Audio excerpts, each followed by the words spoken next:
that's the way life has always been. You are the digital natives. Many of you did not witness those telephones that we had to do like this, round and round and round. Many of you did not know that once upon a time, when your phone rings, you will walk from where you are to go and pick the phone. Many of you did not know that you could not carry a phone in your pockets. Ladies and gentlemen, please put your hands together for Nigeria. Nigeria has evolved and Nigeria has come of age. And today, as we do every year, on February 6th, to mark the birthday of Professor Pat Utomi, a notable Nigerian, we're X-raying a topic that affects all of us. And today it's about the telecommunications industry, the focus on infrastructure. My name is Babajide Benson. Good morning to you all, and welcome to the 2025 edition of the Center for Values in Leadership Annual Lecture, brought to us by the trustees, the management and staff of the Center for Values in Leadership, led by Professor Pat Utomi. Can I please ask that we please rise for the national anthem of the Federal Republic of Nigeria? When we did this, when we had this event last year and we had to sing the national anthem, it was "Arise, O Compatriots." Today, we shall be hailing Nigeria. Because it is not a state function, we will sing only one stanza of the national anthem. Only one stanza. I'm sure somebody is happy that finally, because you don't know it anyway. Do you know it? You. Do you know it? Yeah. Thank you for confessing. Some people don't know it yet, sir. Are we ready? The national anthem, as a mark of respect for the national anthem, for Nigeria, once the national anthem gets started, we have to stop all forms of movement. Ushers, please take note. Kindly ask everybody to stay where they are. Please stop people from coming in at the entrance, except you're a photographer or the video man. Can we all please stop for the national anthem? We will sing together as a people. Thank you. Nigeria, we hail thee, our own dear native land. Though tribe and tongue may differ, in brotherhood we stand. Nigerians old and proud to serve our sovereign fatherland. Thank you very much. You may please take your seats. All right. All of what I said at the beginning was midwifed by, you know what nurses do to us when we are coming into this world? There's something called a nursing mother, right? Or a midwife, right? The midwife of Nigeria's current wave of telecommunications progress is a nurse himself. He's a medical professional, but he studied his medicine in the field of engineering. He's the one who supervised the sale of licenses to what we now know as a GSM company under the auspices of the Nigeria Communications Commission. It's my pleasure to acknowledge the presence this morning of a midwife of an industry that has provided thousands and thousands, hundreds of thousands of direct jobs and indirect jobs. Engineer Ernest Ndukwe. Please put your hands together for him.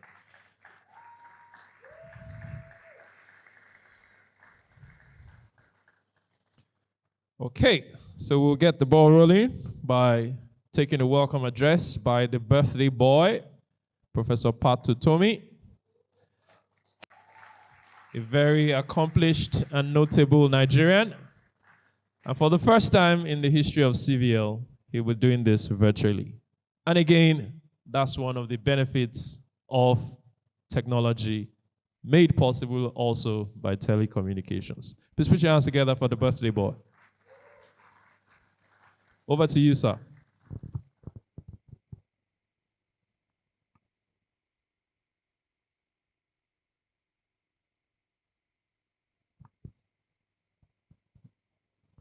While we're trying to get connected to him, after Prof's welcome address, we're going to take a musical interlude by TK, who many of you have already seen, the man in black, black, black, and black. From the crown of his head to the soles of his feet, he's all black today.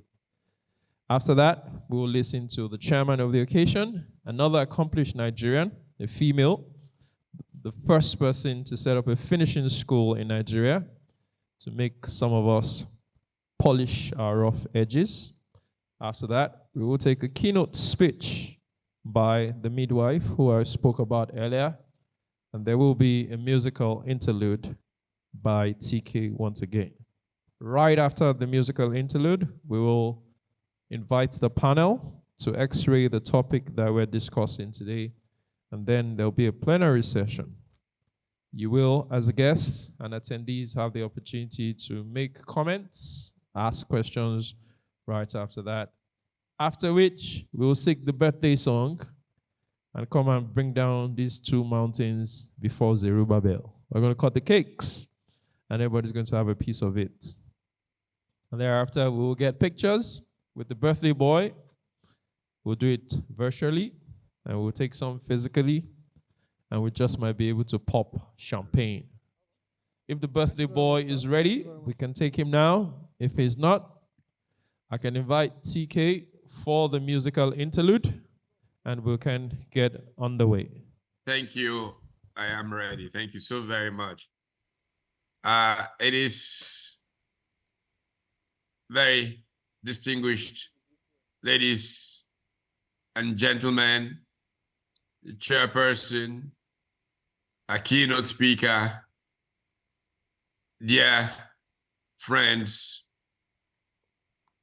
and a special honor for me to be speaking this morning from some distance. I think perhaps it is appropriate that I am coming virtually because it does make the point about the subject that we are trying to engage with today. But let me begin in thanksgiving. Thanksgiving to God for the gift of life, for the gift of this day. Thanksgiving for the gift of ideas of how society can be made to make progress. Thanksgiving to all of you, especially those who are playing roles, like the keynote speaker, Dr. Ernest Ndukwe, the chairperson. I think especially with the stretch of things, a special tribute to the chairperson, Chief Dr.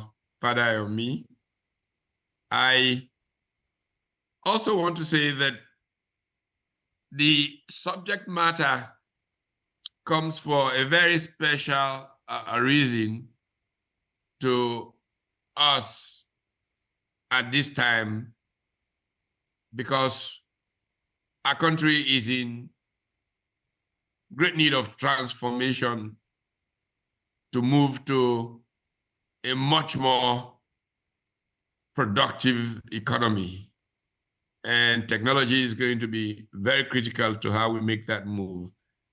And so the choice of the subject comes both from the heart and from the head. 29 years ago, this series of annual lectures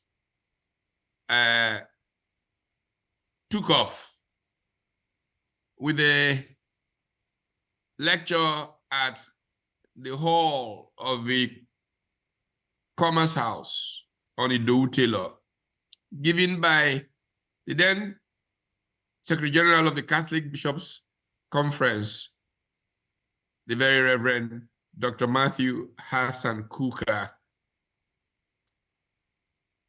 In the 29 years that have passed, the world has changed dramatically.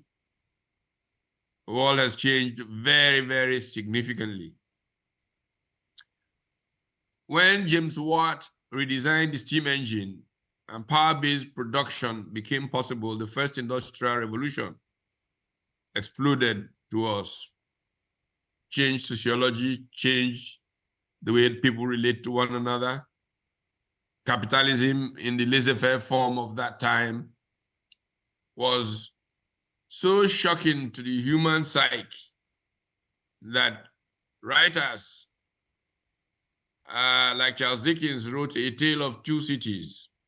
The church weighed in with Pope Leo XIII writing the encyclical letter Rerum Novarum, which essentially set the pace for the social doctrine of the Catholic Church as we know it today. But as change takes place, we have to respond. And I was notorious in my teachings at the Lagos Business School for pointing to an axiom that is called Rewan's axiom, which basically says that unless the rate of learning is equal to or greater than the pace of change in the environment, that society or that organization is progressively becoming a dinosaur. It is to affect our country positively and prevent us from becoming a dinosaur nation that this topic entered consciousness. There's nobody who can better delve into this matter than the keynote speaker. I was privileged to be literally there at the onset, having had the pleasure of working with him when he was a chief executive in industry and ran GPT Plessy Telecommunications. I contributed as a consultant, getting the brainstorming going for the direction of the NCC when he arrived in that position. And the rest is history. And as we arrive at the fourth industrial revolution, I am so concerned that we'll be competitive.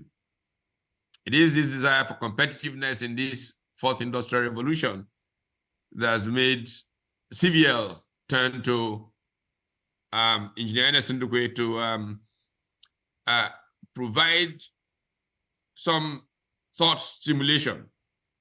The world is really driven by thought leaders. If he provides some thought stimulation and policy can follow through the thought stimulation, we could create the possibilities of a competitive economy at a time that Africa really should become the manufacturing hub of our planet, if all that we know about the evolution of trade remains. And so I want to thank him for accepting this invitation to give this lecture. I will keep these remarks short by going to a close, a prayer for our country, a prayer for the next generation. Most of my adult life, I have spent saying that it is the duty, it is the obligation of every generation to make their shoulders available for the next generation to stand on and see tomorrow more clearly. I have watched, unfortunately, as we have not done enough as a generation to help tomorrow. Every generation, we have learned from the years, must, out of its relative obscurity, essentially identify its mission and either fulfill or betray it. As we stand on the precipice of our history, we must ask ourselves if Frantz Fanon's words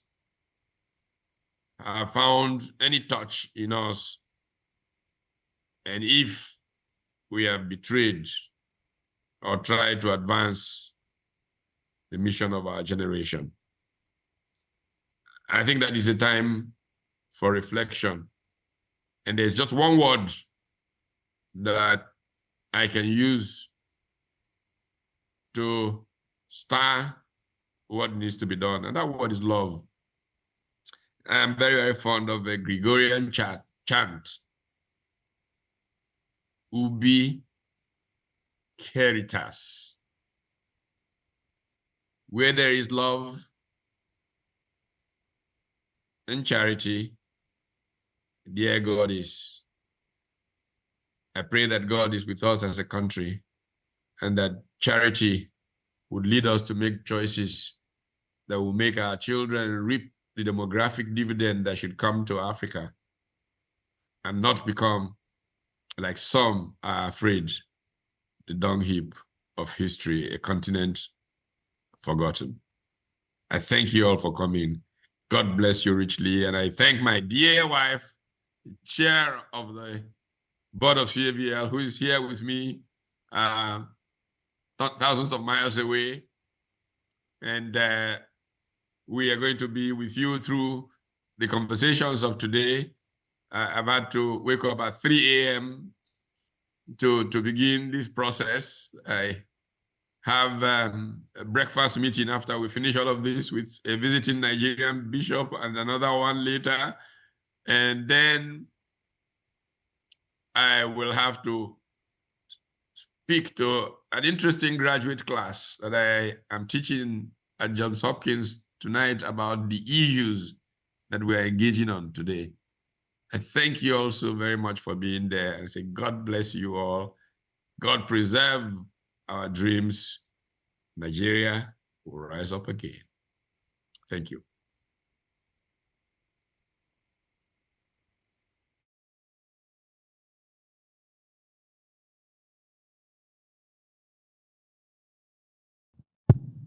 Nigeria will rise up again. Amen. Prof, he has gone. I think he's in a better place than all of us are. Don't you think so? And so while he was speaking, what crossed my mind is, wouldn't it be a fantastic idea that next year we take this event to where Prof is currently located? Prof, what do you think? Can you hear me? I don't know where you are, but I just suspect that you got onto a plane to go there and you're in a different time zone. So something is telling me that, would you all like to be there? Those in favor that we do this event in America next year, say aye. Those against, say nay. The ayes have it. So all expenses paid for attending this year. All of you are going to collect your passports and take it to the American embassy. Everybody's going to be stamped a visa for just 2 weeks only. So we'll go 1 week, we'll spend 1 week, we'll do the event and we'll come back. So only the students that are here will not go. Because you have to go to school now. Oh, you don't want to go to school again? Please put your hands together for Prof one more time. All right, we'll take our first musical interlude. If TK is ready, he can begin to come on stage. TK is a world-class performing artist, is multi-talented, is a singer and an instrumentalist. So you see that big-sized sheep on the stage. It's a toy to him. So TK, over to you.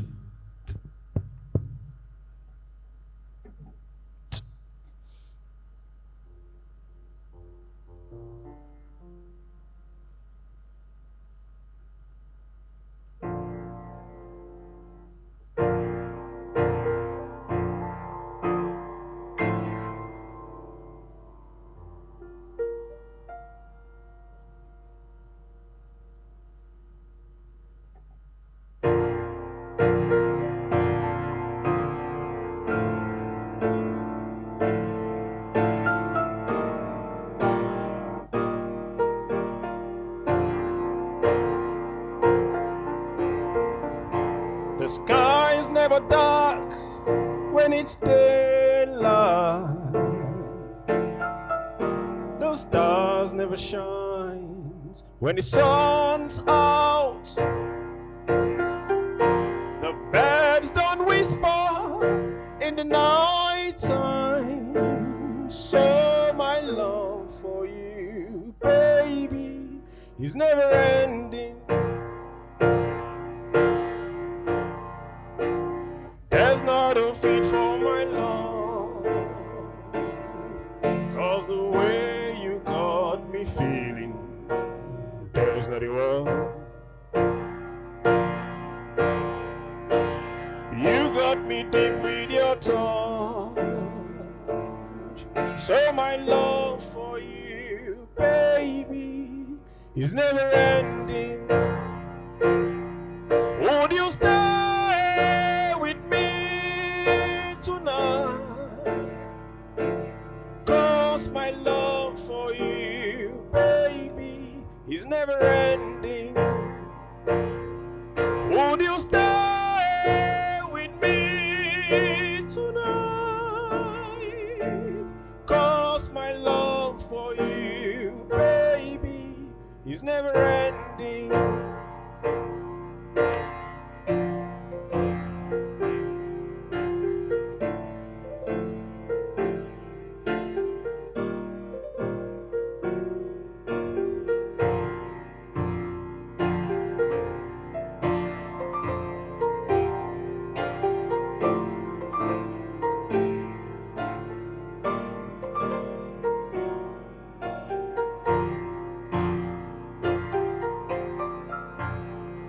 Lay with me, baby, one more time, 'cause I cannot get you off my memory, darling. Girl, the smile on your face lights my world. So my love for you, baby, is never ending. Would you stay with me tonight?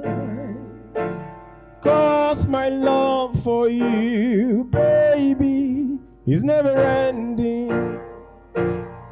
Would you stay with me tonight? 'Cause my love for you, baby, is never ending.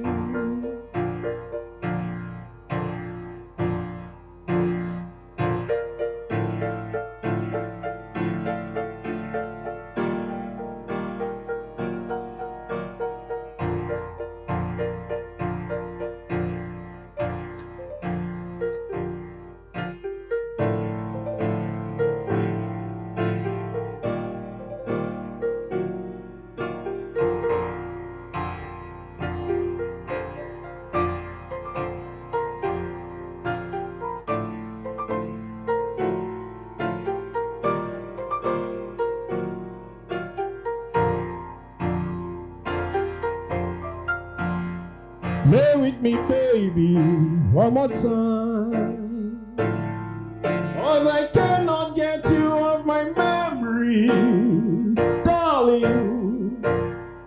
You're the smile on your face lights my world. So my love for you, baby, is never ending. Would you stay with me tonight? 'Cause my love for you, baby, is never ending. Would you stay with me tonight? 'Cause my love for you, baby, is never ending.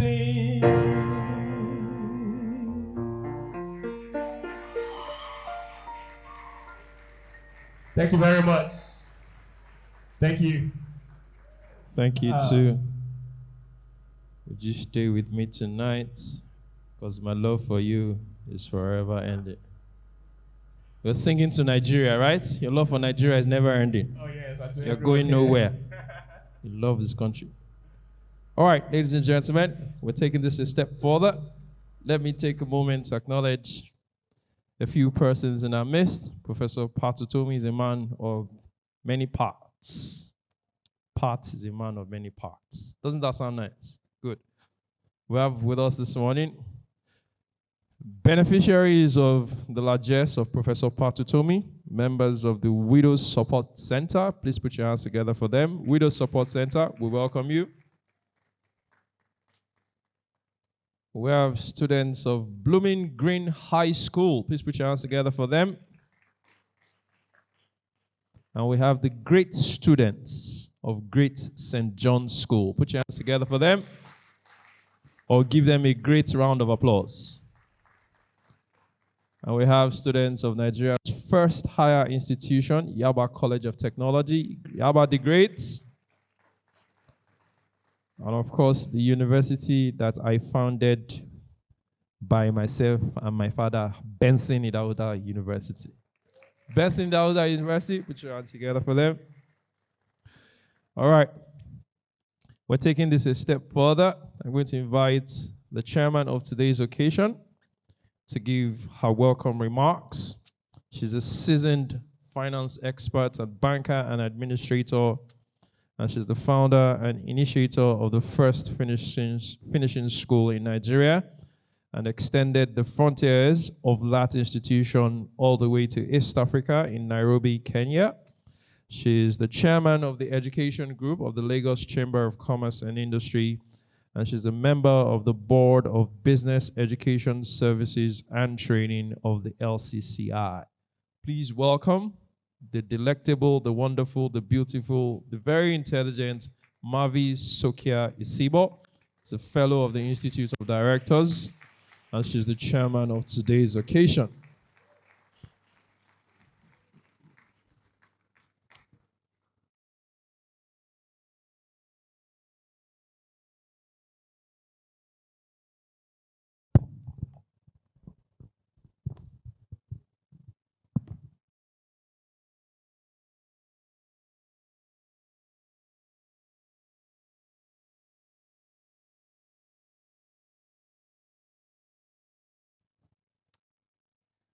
Good morning, everyone. Distinguished guests,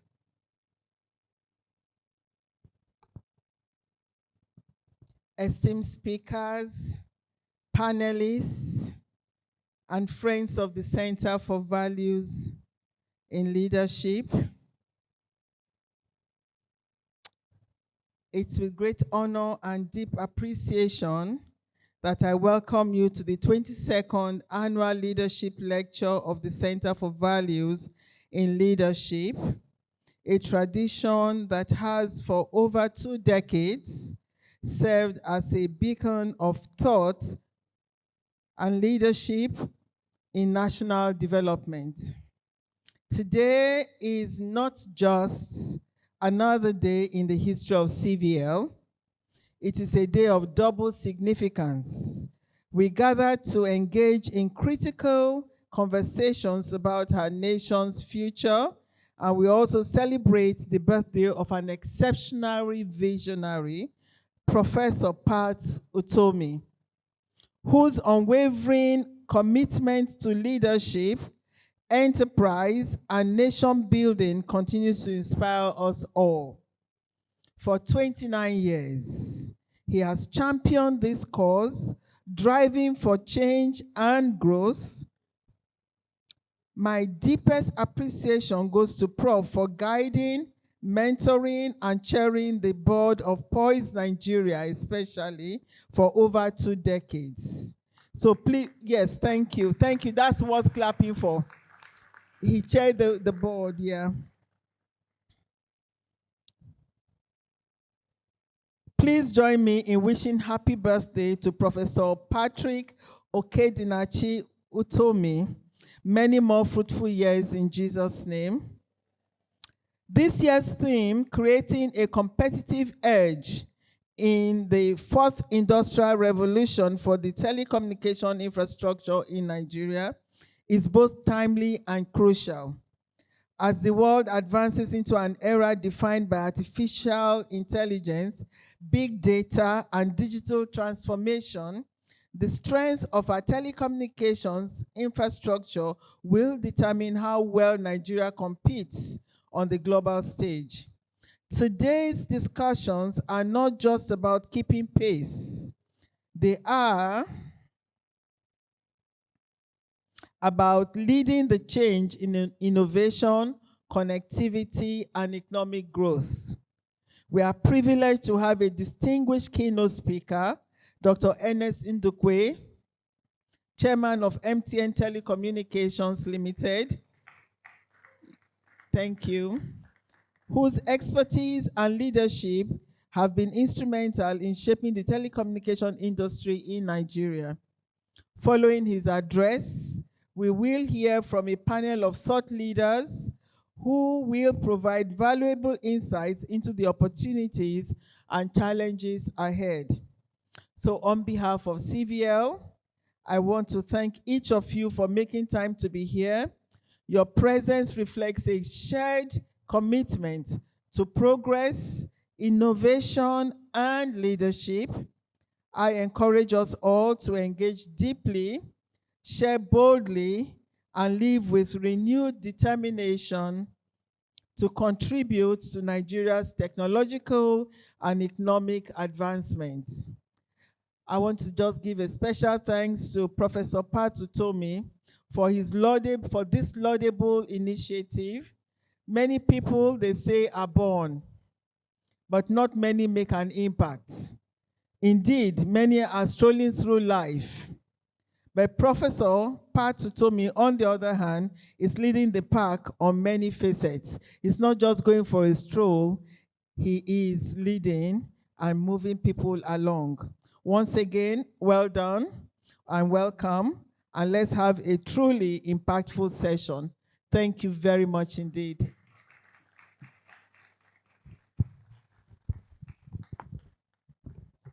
Thank you, Madam Chairman. And I don't know that she handed the microphone over to me with some poise. Me, that I'm a very local man, I just collected it anyhow. So I'm going to enroll in poise finishing school right after this, provided that it is a scholarship. For the there's no scholarship, I will remain rough then.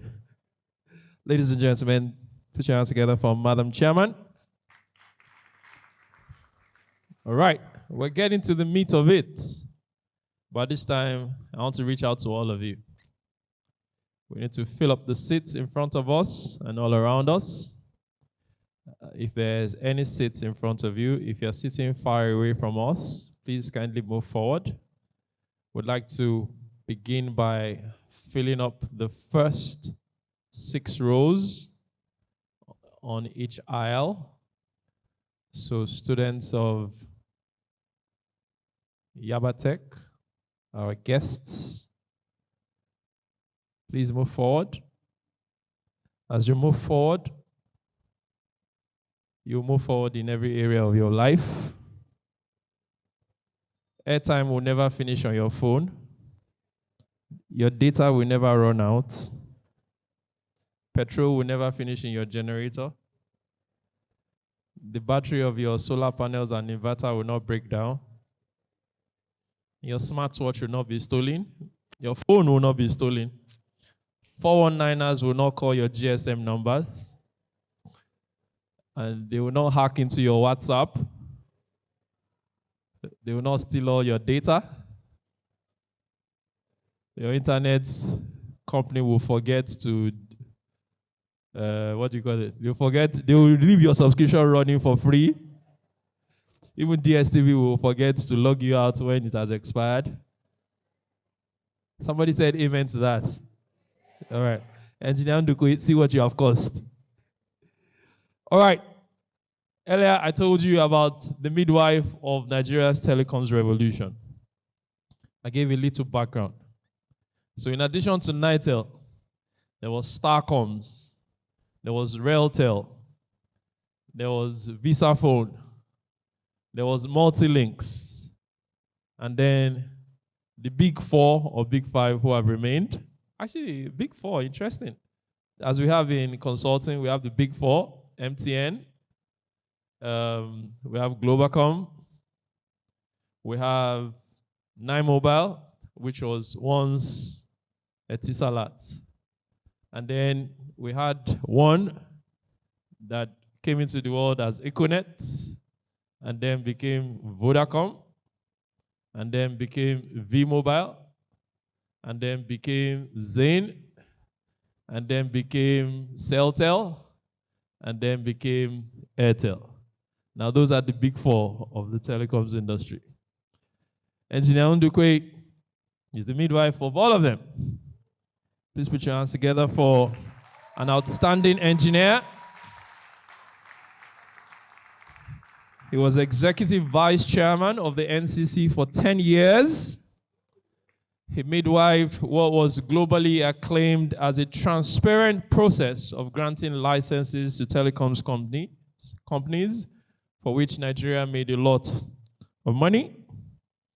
He's an astute engineer, and today is the chairman of MTN Nigeria. Please welcome, with a fantastic round of applause, our keynote speaker. In addition to being chairman, please come, you can start coming, sir. This is just an aside. What he did in the industry has birthed several professions: systems engineering, UI, UX, and all of those things. That industry gave birth to a lot of things that we study in schools today. Yes, Engineer Ndukwe is the cause of all those things. Sometimes when children are talking to their parents these days, the parents don't understand. You know that parents buy expensive phones that they don't know how to use. Am I correct? Then they call their children, come and teach me how to use what I use my money to buy. And this morning, I met somebody who has made her parents proud, and I'm certain would make Engineer Ndukwe proud. A first-class graduate of computer science from Cornerstone University. And I promise that she's going to have an opportunity with Engineer Ndukwe. Ladies and gentlemen, welcome Becky Johnson, first-class graduate, Cornerstone University. Come and receive a handshake and a blessings from Engineer Ndukwe. She's a UI. I see how she run. Walk with poise like a first-class graduate. All right, engineer, I present to you my daughter, in whom I'm well pleased. She's my daughter, a biological daughter. I've claimed her from her father. All right, have an opportunity of a handshake and a picture with Engineer Ndukwe. Please stand in front of the... So this is your moment, and you add this to your CV, so that anywhere you're going to get a job, they'll know that you have met the founder or the founding chairman of the Nigeria Communications Commission. Congratulations to you.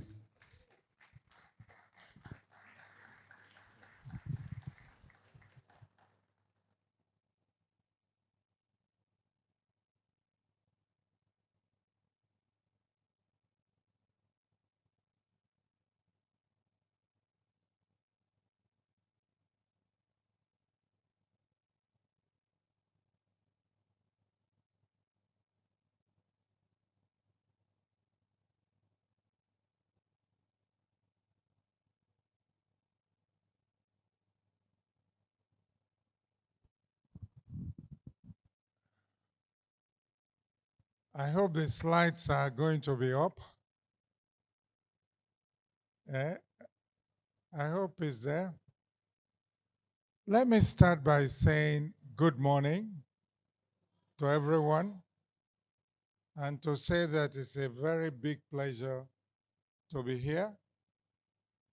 I'll also like to do a big shout out to Pat Utomi and congratulate him on his birthday.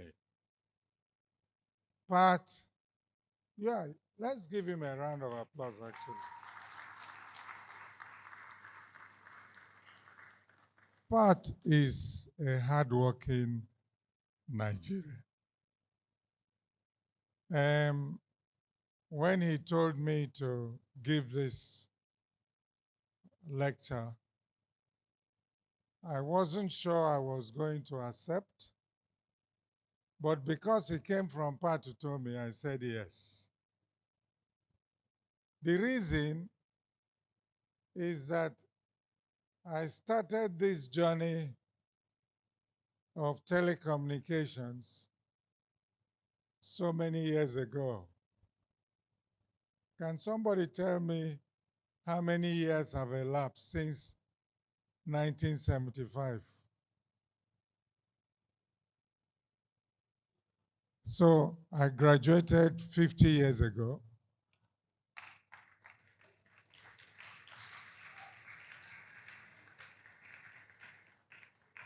And I've done nothing else but telecommunications since that time. I read electronics and electrical engineering from the best university in Nigeria. Can anybody guess? Great Ife, yes. And of course, several other courses after that. So the topic for today is creating a competitive edge in the fourth industrial revolution for telecom infrastructure in Nigeria. And I'll start by saying that no modern economy can be sustained today without an integral telecommunications infrastructure.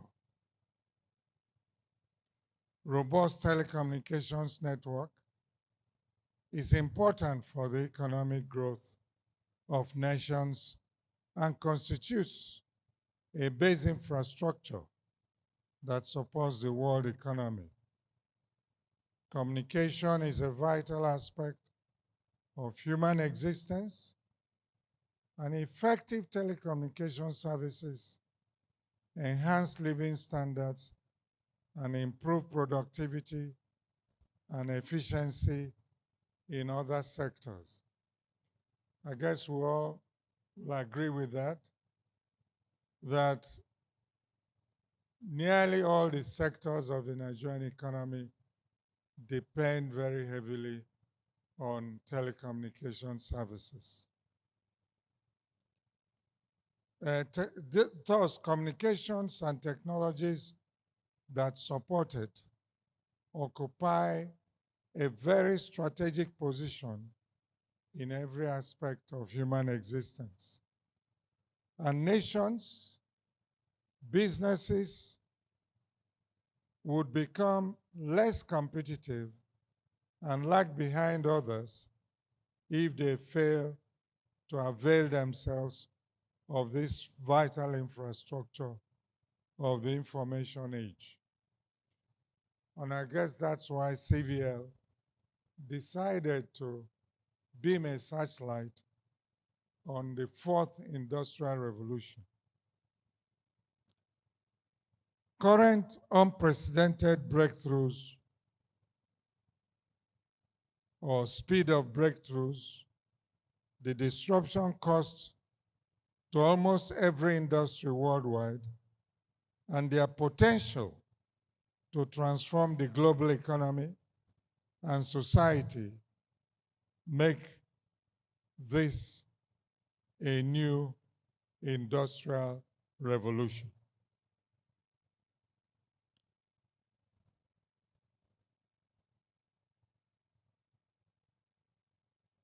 Next slide, please. By embedding sensors and connectivity into objects, including our bodies, we are finding new ways to communicate with machines and enhance human capabilities. And here are some of the key technologies driving the revolution.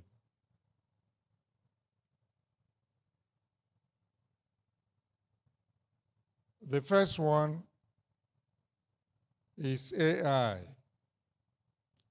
Artificial intelligence is a set of technologies that can reason and learn to solve problems or perform tasks that traditionally require human intelligence. It powers innovations like autonomous vehicles, advanced healthcare diagnostics, and personalized customer experiences. As you know, AI is so much in the news today, and America and China are struggling for supremacy in that field, with China coming out and surprising everybody recently with what they call DeepSeek, which makes AI and its derivatives come out much cheaper than what the Americans had designed earlier. The next one is big data. A significant underlying driver of the revolution, big data and analytics refer to collecting and analyzing vast volumes of data to reveal trends and insights. Big data is improving operational efficiencies and changing decision-making in business and the wider society. The next is Internet of Things, IoT, which refers to the network of interconnected devices that exchange data over the internet.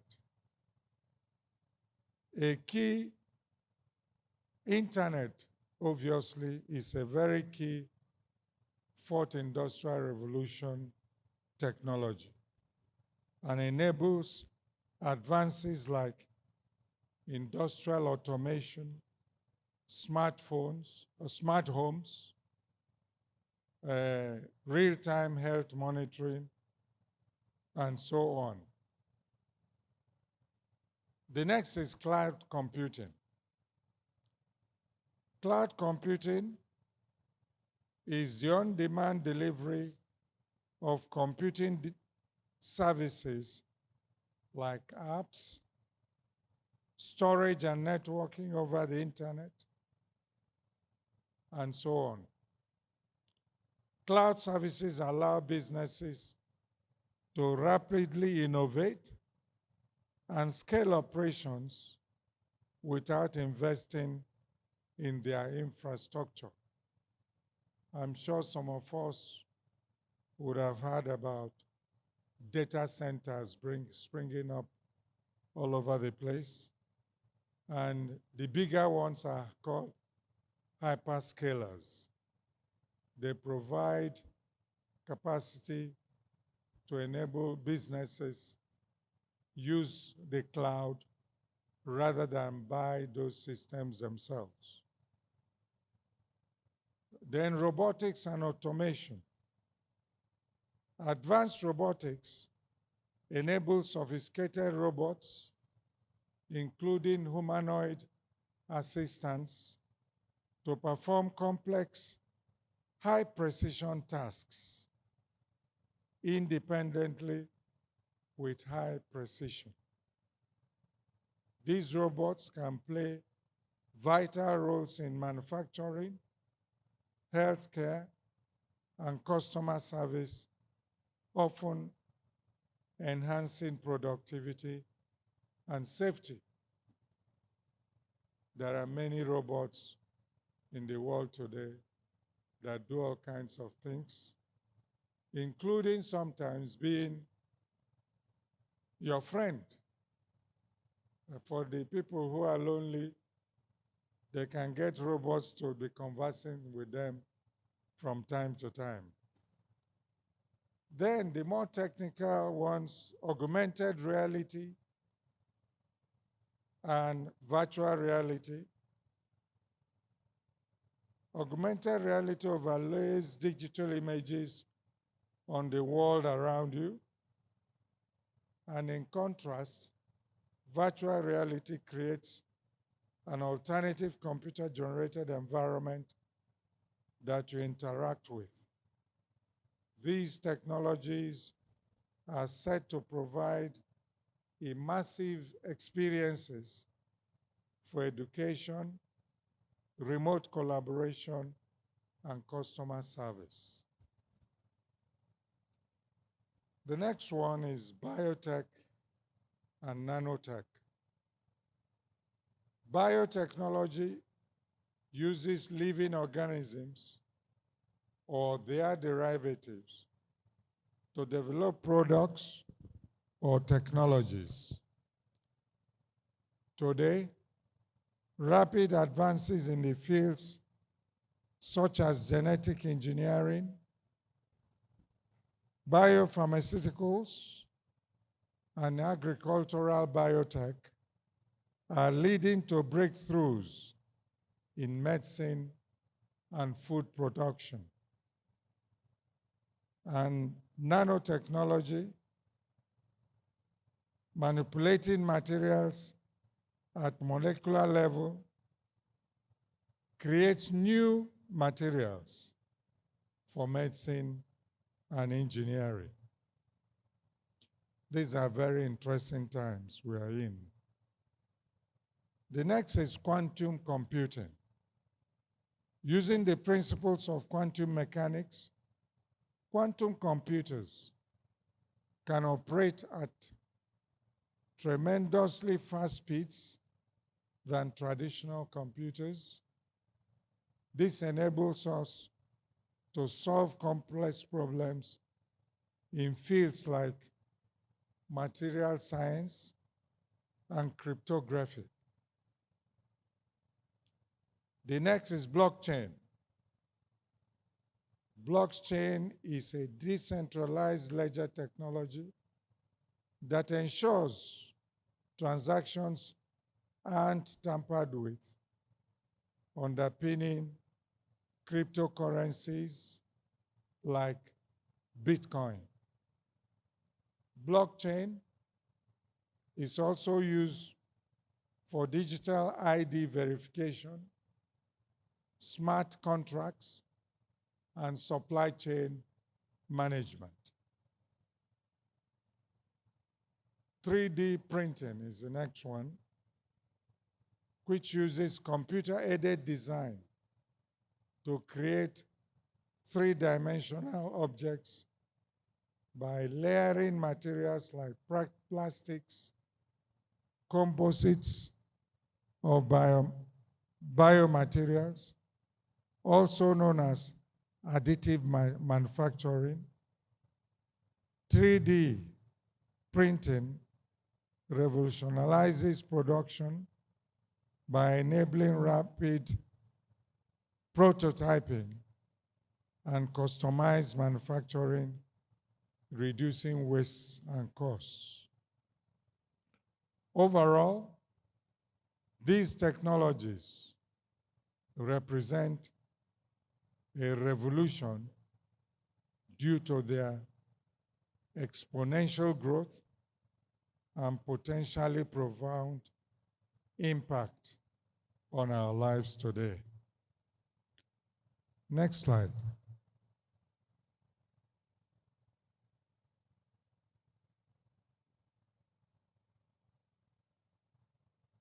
The fourth industrial revolution was first introduced in Germany in 2011 with emphasis to integrate cyber-physical systems into production process.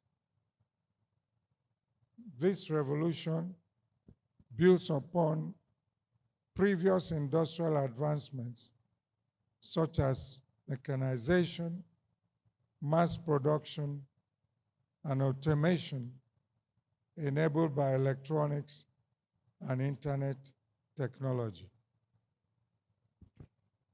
Slide 4, or slide, the next slide.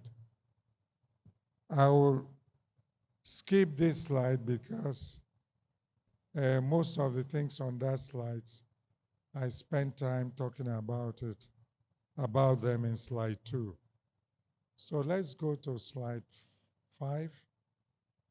Beyond technology, fourth industrial revolution transforms workplace dynamics, emphasizing collaboration between humans and machines, and redefining workplace roles as we can identify in the schematic. I hope I think go to the previous one. This is the one I was dealing with here. Then go to now slide 6. Role of telecom infrastructure in the fourth industrial revolution. Telecommunications, like I said before, is an essential infrastructure of the information economy. The infrastructure plays a vital role in the fourth industrial revolution, as it is the very foundation which this technology revolution is built.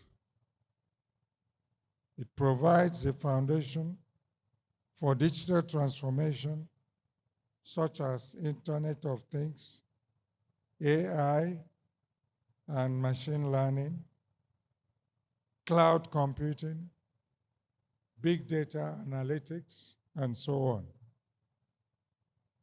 It also enables businesses enables business transformation, such as automation and efficiency, remote work, and collaboration, and development of new business models, provides social and economic impact through access to education, healthcare, job creation, innovation, and digital literacy. Next slide.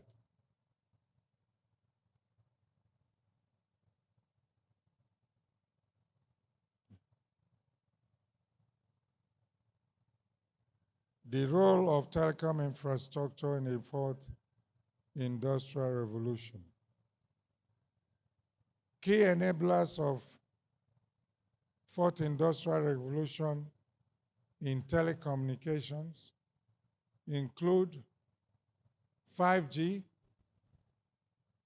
ultra-fast communication and connectivity. 5G is known for also low latency. Another technology is fiber optics, which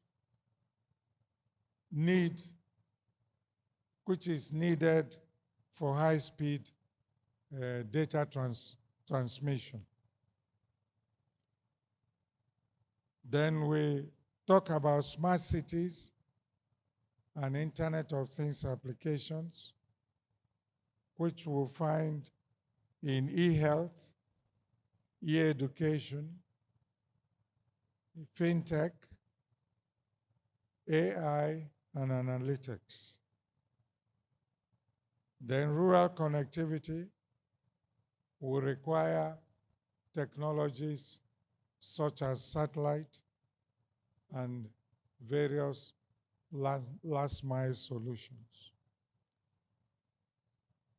Next slide. We'll look at Nigeria's current infrastructure landscape. Where we are, we have about 220 million subscriptions in Nigeria. Internet connectivity is 42.24%.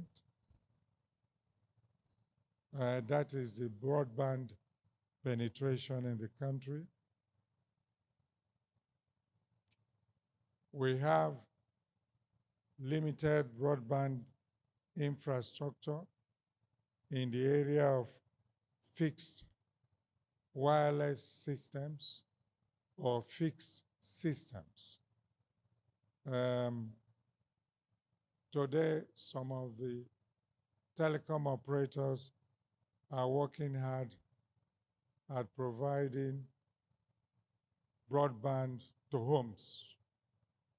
Is the next big thing that will be happening in the very near future. Of course, we have the Nigerian Communications Act as the enabling law for the industry, together with a number of subsidiary legislations and regulations. Next slide talks about opportunities for Nigeria. You can see some ports there describing various things in economic, job creation, global market, technological advancement, social inclusion. I'll also say that all this culminates in increased productivity, better customer service, improved environmental sustainability, and so on. In fact, affects all spheres of human endeavor in Nigeria, and that's why we're focusing on Fourth Industrial Revolution today. Next slide. Though some notable growth has been recorded in the ICT sector, there still remains a lot to be done. Some of you will remember that some of the operating companies were asking for review of tariff recently. I hope all of you in this hall are supporting the review of tariff. I tell you why. Businesses exist because they have to make profit. Once businesses stop making profit, what happens to them? They die. Many companies in this country, before what the MC called the Big Four, were there, and many of them are falling by the wayside and died.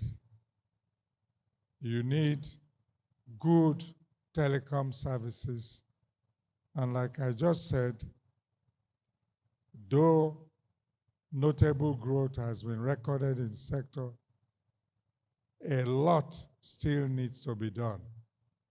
Broadband level is still at 42%.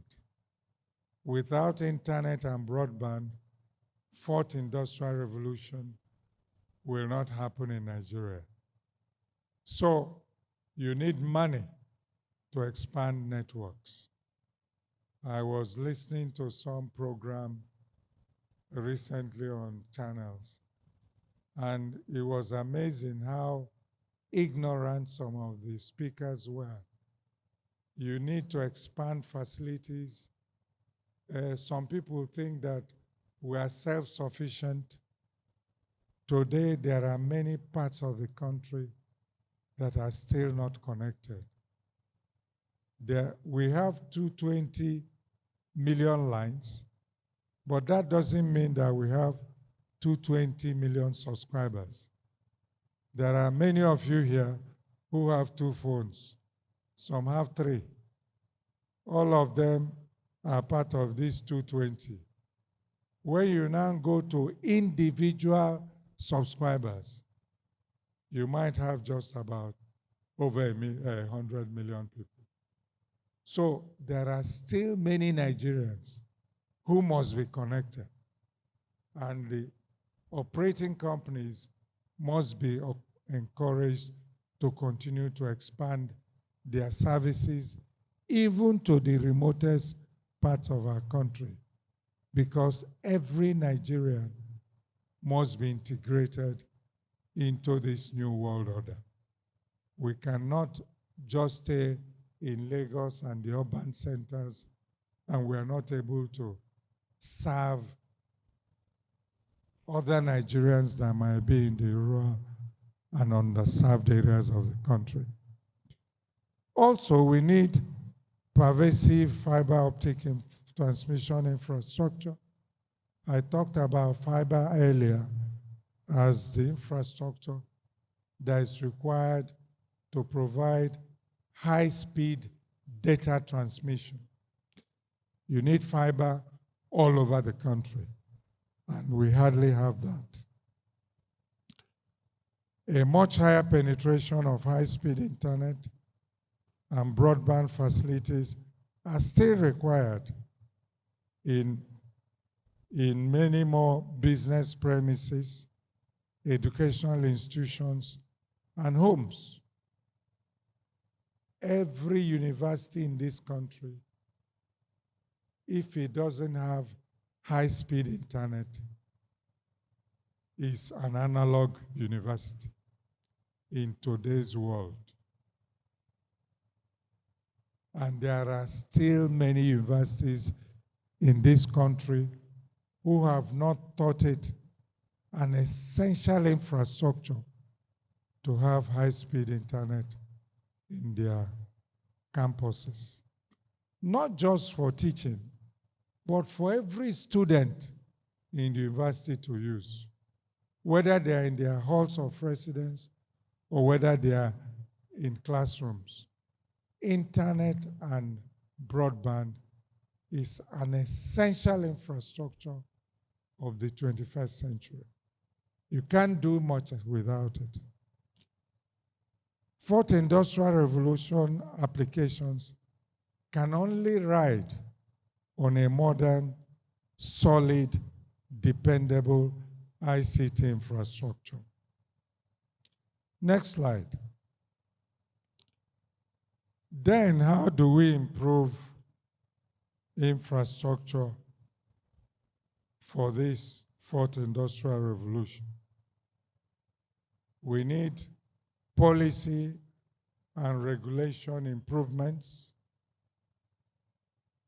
including strengthening spectrum planning and harmonization, encouraging regional collaboration with various organizations, WATRA, ITU, International Telecoms Union, African Telecoms Union, and other such organizations. And also encouraging private sector partnerships. In that program I watched on channels, one of the speakers said that we should encourage government to bring back,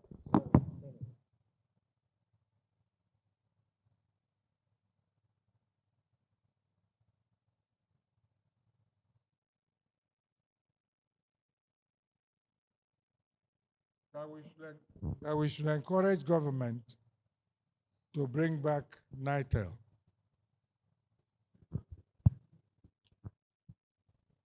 That is because NITEL is not there to compete with the private operating companies, and that's why companies are asking for a review of tariff. I want to remind the person that NITEL, when they were there, we're only able to provide 400,000 lines, mobile lines, for the whole of this country of several millions of people.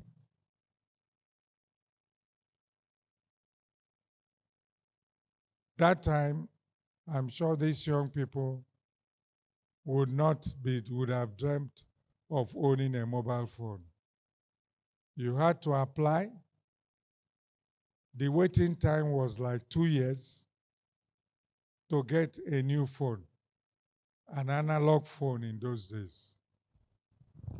Nigeria was lagging behind many countries.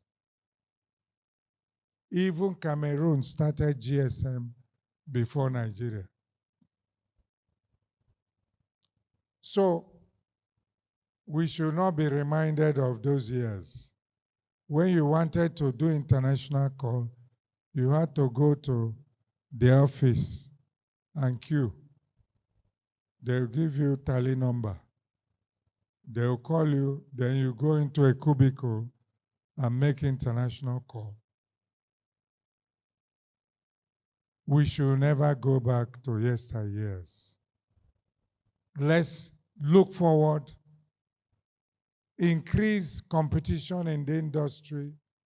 If possible, license more operating companies, let them expand facilities, and you must enable those companies to charge the right tariffs that will keep them in business and continue providing services for the country.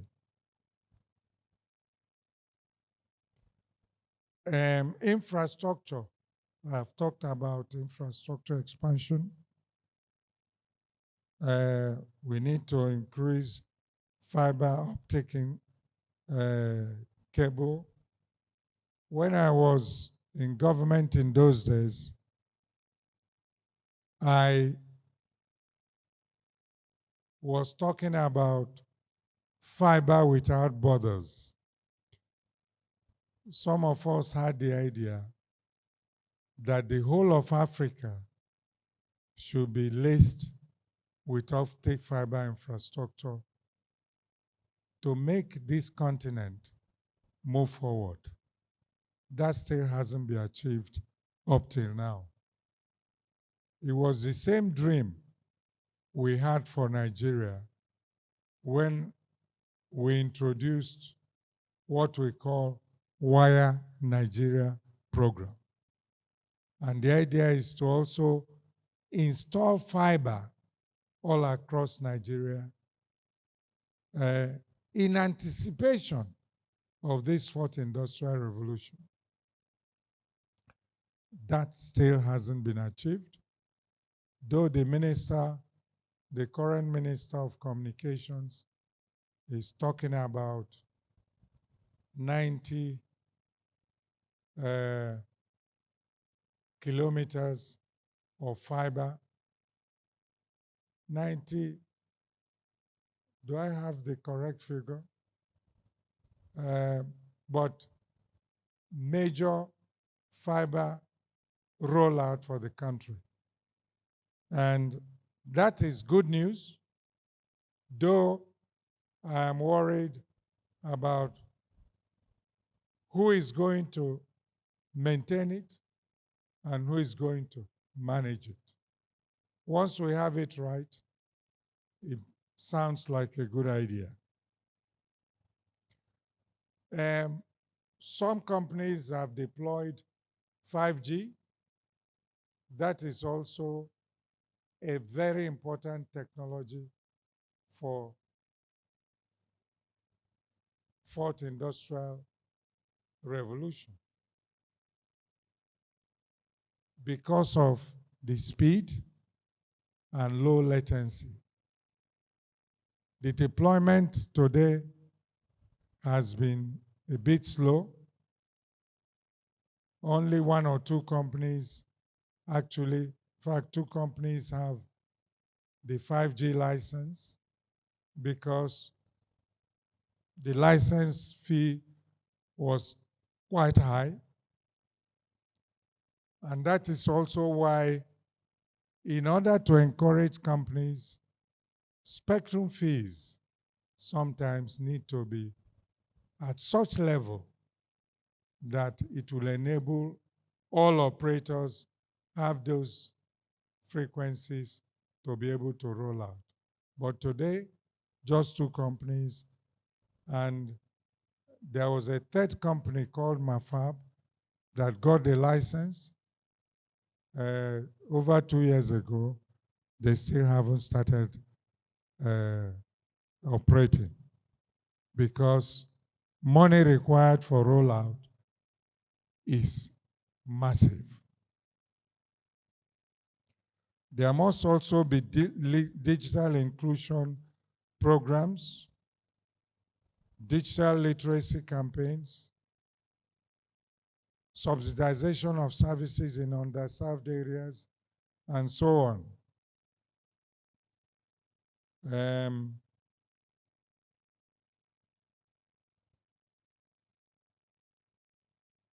And let's go to the next slide. One of the biggest challenges of the 4th Industrial Revolution is inequality. Wealthy nations have far more technological infrastructure and few accessibility challenges, which translate directly to the population being more savvy than in developing countries. Citizens in many developing countries may be facing limitations such as cost of connectivity, limited signal coverage, limited access to smart devices and computers, and so on. Next slide.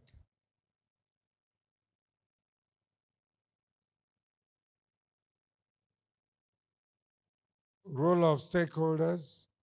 I think I must have talked about this in some of my previous slides. So I think we move on to the next slide. Current state of infrastructure. Today, Nigeria represents a nation of major concern to its citizens and the international community because of its inability to industrialize and embrace essential technologies that are required to facilitate sustainable economic development of the nation. Since modern infrastructure is required for sustainable economic growth, infrastructure inadequacy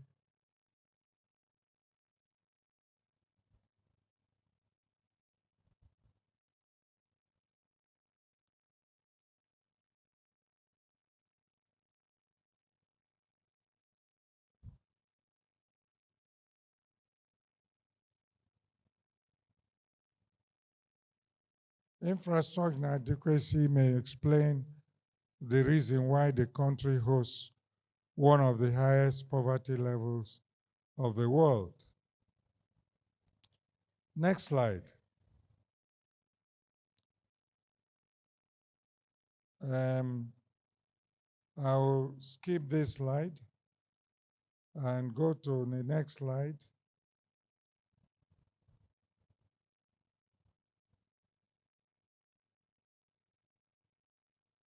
Nigeria can enhance global competitiveness through its infrastructure development, good regulatory environment, digital inclusion, technological innovation, cybersecurity, education and skills development, international collaboration, and so on.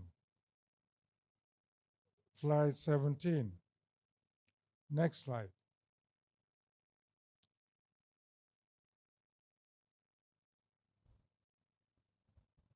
Today, mobile coverage extends to over 72% of the population, yet broadband penetration remains at approximately 42.25. Next slide.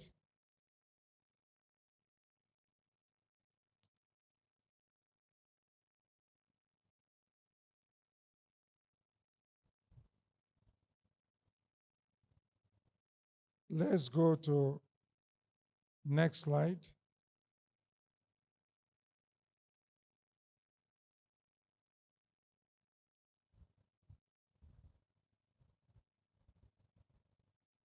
Challenge for Nigeria. Okay. For today's technologies, for the digital age, people require a minimum level of education to be able to use them, even when access exists.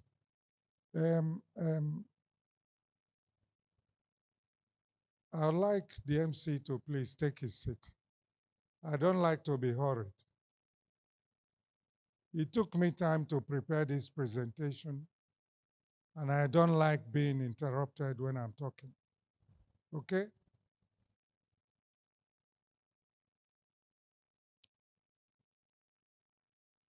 Today's technologies for digital age, people require a minimum level of education to be able to use them, even when the access exists.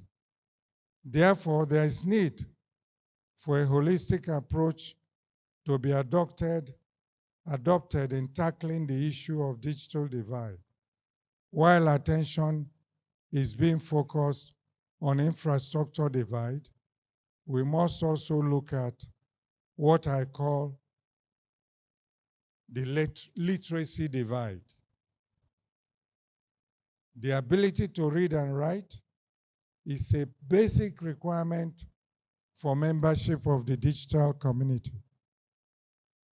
In most developing countries, including Nigeria, the literacy divide is still very wide.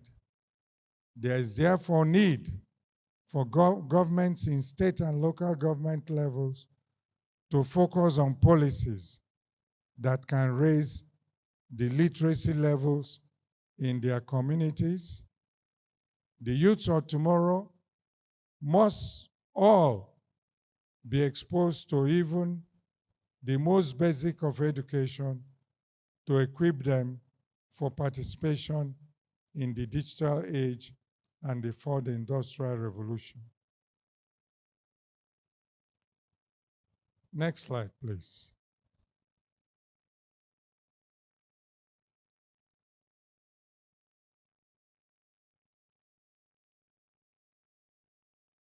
I'll go to next slide for recommendations. Go next slide.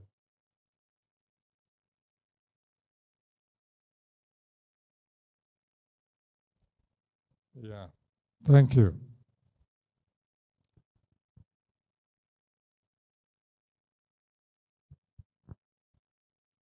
Cybersecurity measures are important, and we need to invest in frameworks to protect data and build trust. I've talked about infrastructure investment. I've talked about public and private partnerships, and I've talked about regulatory frameworks, and also digital education. Upskilling the workforce for digital skills is very important. Next slide.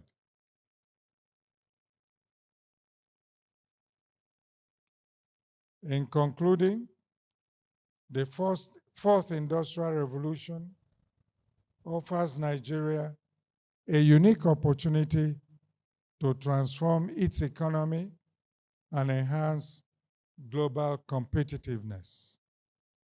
Collaboration among stakeholders, government, private sector, and international partners is essential for realizing this vision.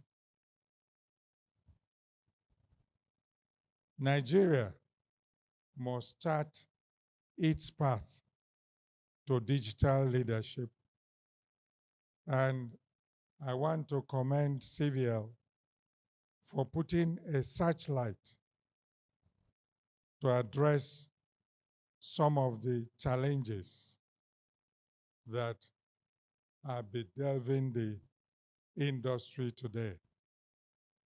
Like I said before, we need to invest more on infrastructure, foster skills development, promote digital transmission for us to achieve the leadership in Africa and be part of the global economy. I'd also like to end by saying that next revolution for Nigeria here must be on power. Without electric power, it's an essential infrastructure even for the fourth industrial revolution. If electricity, which was the infrastructure for the second industrial revolution, electricity was the infrastructure for the second industrial revolution. We are still lagging behind. We have not scaled that. In many countries, electricity supply is taken as given. Whatever Nigeria must do to improve on this must be done. So I'll end by congratulating my friend Pato for identifying the need for focus on the fourth industrial revolution and for Nigeria to build the necessary infrastructure needed for creating competitive edge in Africa and in the global scheme of things. We must be able to give something back to the world. And this is our hope in this gathering today.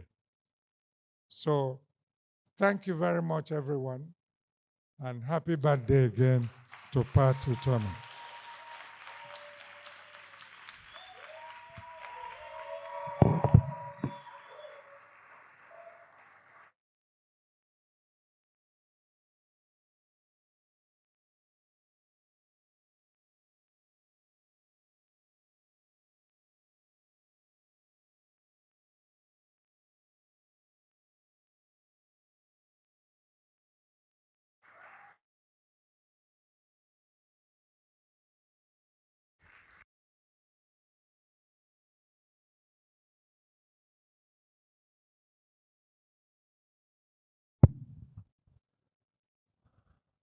Thank you very much, keynote speaker.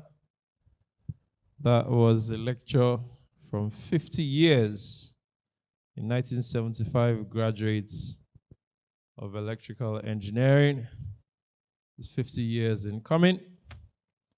Electricity was the what of the second industrial revolution? I want to know how well you were listening. What did you say that electricity was?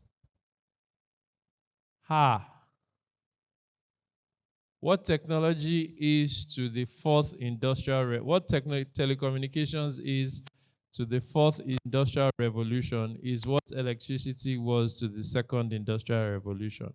How many people listened to that? You did. All right. Please put your hands together for yourselves. All right. We're taking it further and doing that very quickly. Having listened to such an educative and informative session from someone who was a participant. We didn't listen to theory. We listened to how things were done. Nigeria has 42% internet penetration, And so we still have a long way to go. We're going to discuss the lecture after taking this short musical interlude to wake us up and to get us gingered to listen to the panelists who will be here for 25 minutes. I'd like to invite TK one more time. Please put your hands together for him for a short musical interlude.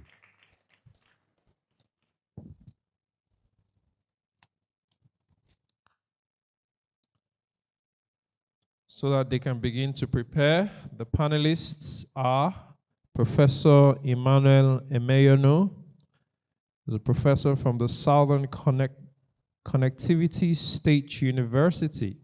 Southern Connectivity? Did you mean Connecticut? They wrote connectivity here. Maybe because we are doing telecommunications. All right. Southern Connecticut State University, USA. We're also going to have our keynote speaker as part of the panel. The moderator of the panel is Dr. Godwin Ichimi, who is an associate professor and director of international cooperation and public affairs at the NIIA. And we're going to have engineer Wole Ogunsoya, who's represented by Akin Fadare. So, Mr. TK, if you're ready, please let's do it very quickly so that we can have the panel session. Thank you.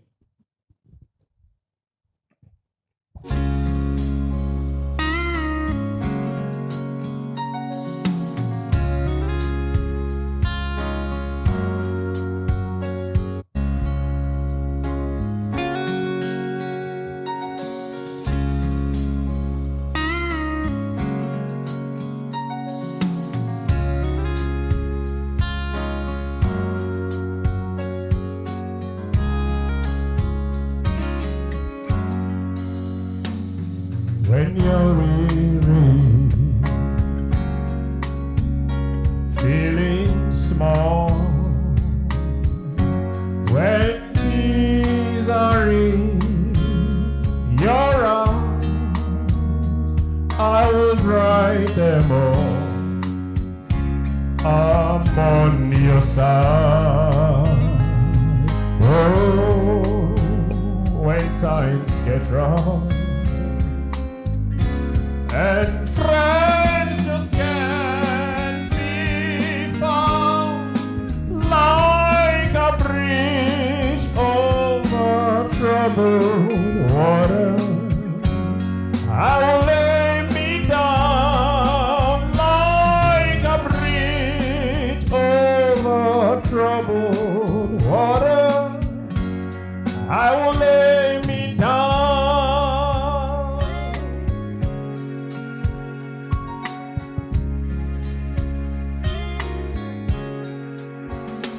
When you're down and out, when you're on the street, when evening falls so hard, I will comfort you, I'll take your pain. Oh, when darkness comes and pain is all around, like a bridge over troubled water, I will lay me down like a bridge over troubled water, I will lay me down.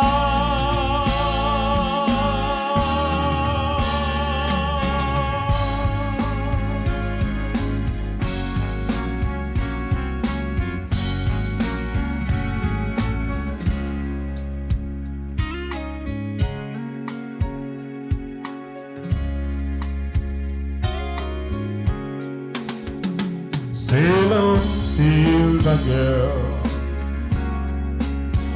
sail on by.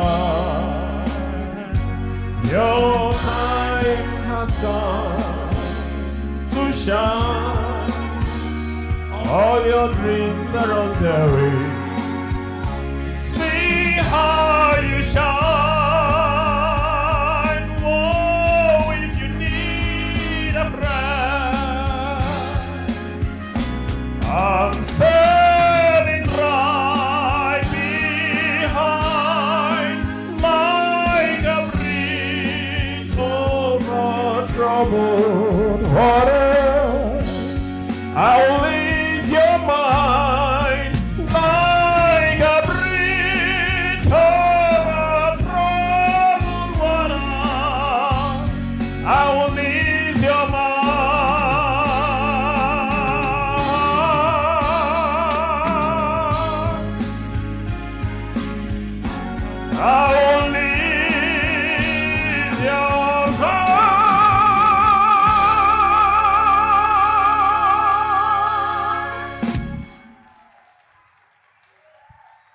Thank you very much.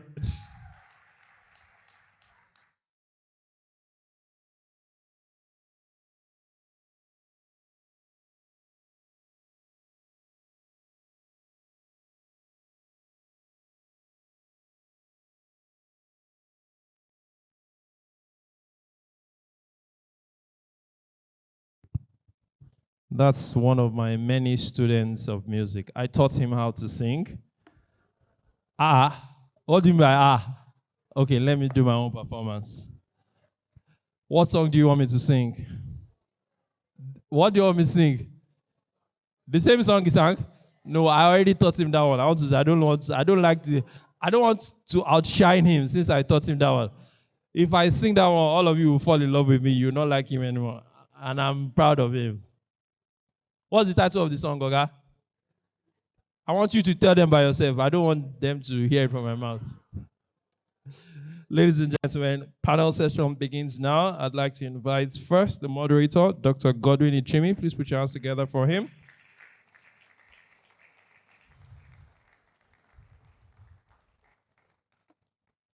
Dr. Godwin is Director of International Cooperation and Public Affairs at NII, Nigerian Institute of International Affairs.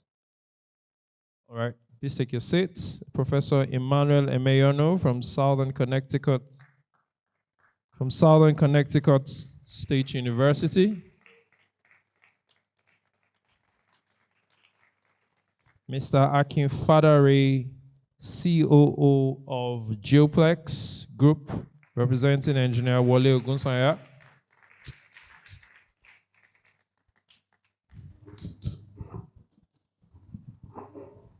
And of course, our guest speaker will join them, the keynote speaker, engineer Ernest Ndukwe.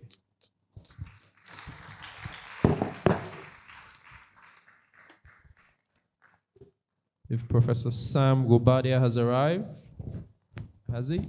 No. All right. So we'll go ahead. We have 25 minutes. So I will be the accurate timekeeper. All right, after the panel session, you can start to get your questions ready. So please listen and take notes. We will entertain a few questions, and that would be it.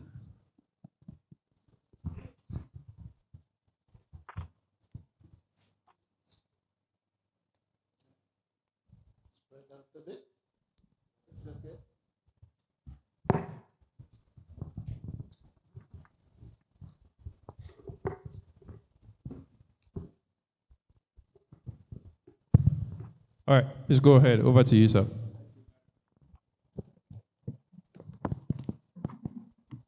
Thank you very much. Thank you very much. I want to begin by joining the entire House in congratulating Professor Pat Utomi on this very wonderful and auspicious day. I don't think Professor Pat Utomi needs any introduction in the Federal Republic of Nigeria and beyond. May God continue to bless him and keep him, and grant him many years more of fruitful service to our dear country. And talking about fruitful service, I must also commend the guest speaker, whom I have admired from afar for a very long time. And I'm proud to say that we come from the same university, although he was a quarter of a century ahead of me. Thank you for what you have done for the Federal Republic of Nigeria. I want to stand on the protocol as established so we can make progress. And because I see a very high representation of young people, I want to begin my entry into the discourse with the young ones here as a point of departure. Our big uncle, for the purpose of this meeting, I will grant him the rank of a professor, Professor Ndukwe, talked about digital education. And I want to note that Nigeria has the highest out-of-school number of children in the world. As of 2023, we have 20 million out-of-school young people. And these are the people that will drive the next generation of affairs in this country, including our preoccupation with the digital world. So I want to begin with you, Prof. Can you please speak to the issue of digital education, particularly as it affects young people, the educational system in Nigeria, and the prospect for competitiveness in this sector? Thank you. Thank you very much, moderator. Also, let me thank my very good friend, Professor Pato Tommy, and congratulate him on his birthday. The birthday message I sent to Pat earlier this morning, I told him, you are 1 in 100 million. He's an inspiration. He's somebody who tirelessly loves other people, loves Nigeria, loves education, and so on and so forth. I want to thank the staff of CVL. I also want to thank our keynote speaker. I thoroughly enjoyed his talk this morning. He hit all the right notes. And I also want to thank the chairman. I see that she is back. The issue of the fourth industrial revolution and the prospect that it holds for Nigeria, for the African continent, is a very important issue. However, we have to crawl before we stand, then before we walk. I'm glad the keynote speaker made mention of something as basic as electricity, for instance, which is taken for granted in many, many parts of the world. Many years ago, I did my sabbatical at Covenant University, and then it used to be, one of the selling points used to be that they had constant electricity at Covenant University. And I used to say, if you go, to say universities in UK and US and other places, I say a distinguishing feature of a university is that they have constant electricity. People will burst out laughing, because having constant electricity is taken just for granted in many, many other parts of the world. So there are so many things that are taken for granted, which we need before we start talking about being full partakers in the digital revolution. So that brings me to the points, the questions the moderator raised. We have so many out of school children. We have so many who are excluded even from the second and third, not to talk of the fourth industrial revolution. And it will be good to address those issues. And that is where the digital revolution comes in, by the way. We are currently in session at my university, and I had to take a trip for some official purposes, but my classes are still going on as if I'm there physically. By the purposeful and efficient deployment of digital technology, we can address the issue of out-of-school children. Learning no longer has to take place in a physical space, like in a school. By using smartphones and other smart devices, we can take education and learning to people. For those of you who are older or a bit older, you remember the Nomadic Education Initiative. How many people remember the Nomadic Education Initiative we had decades ago?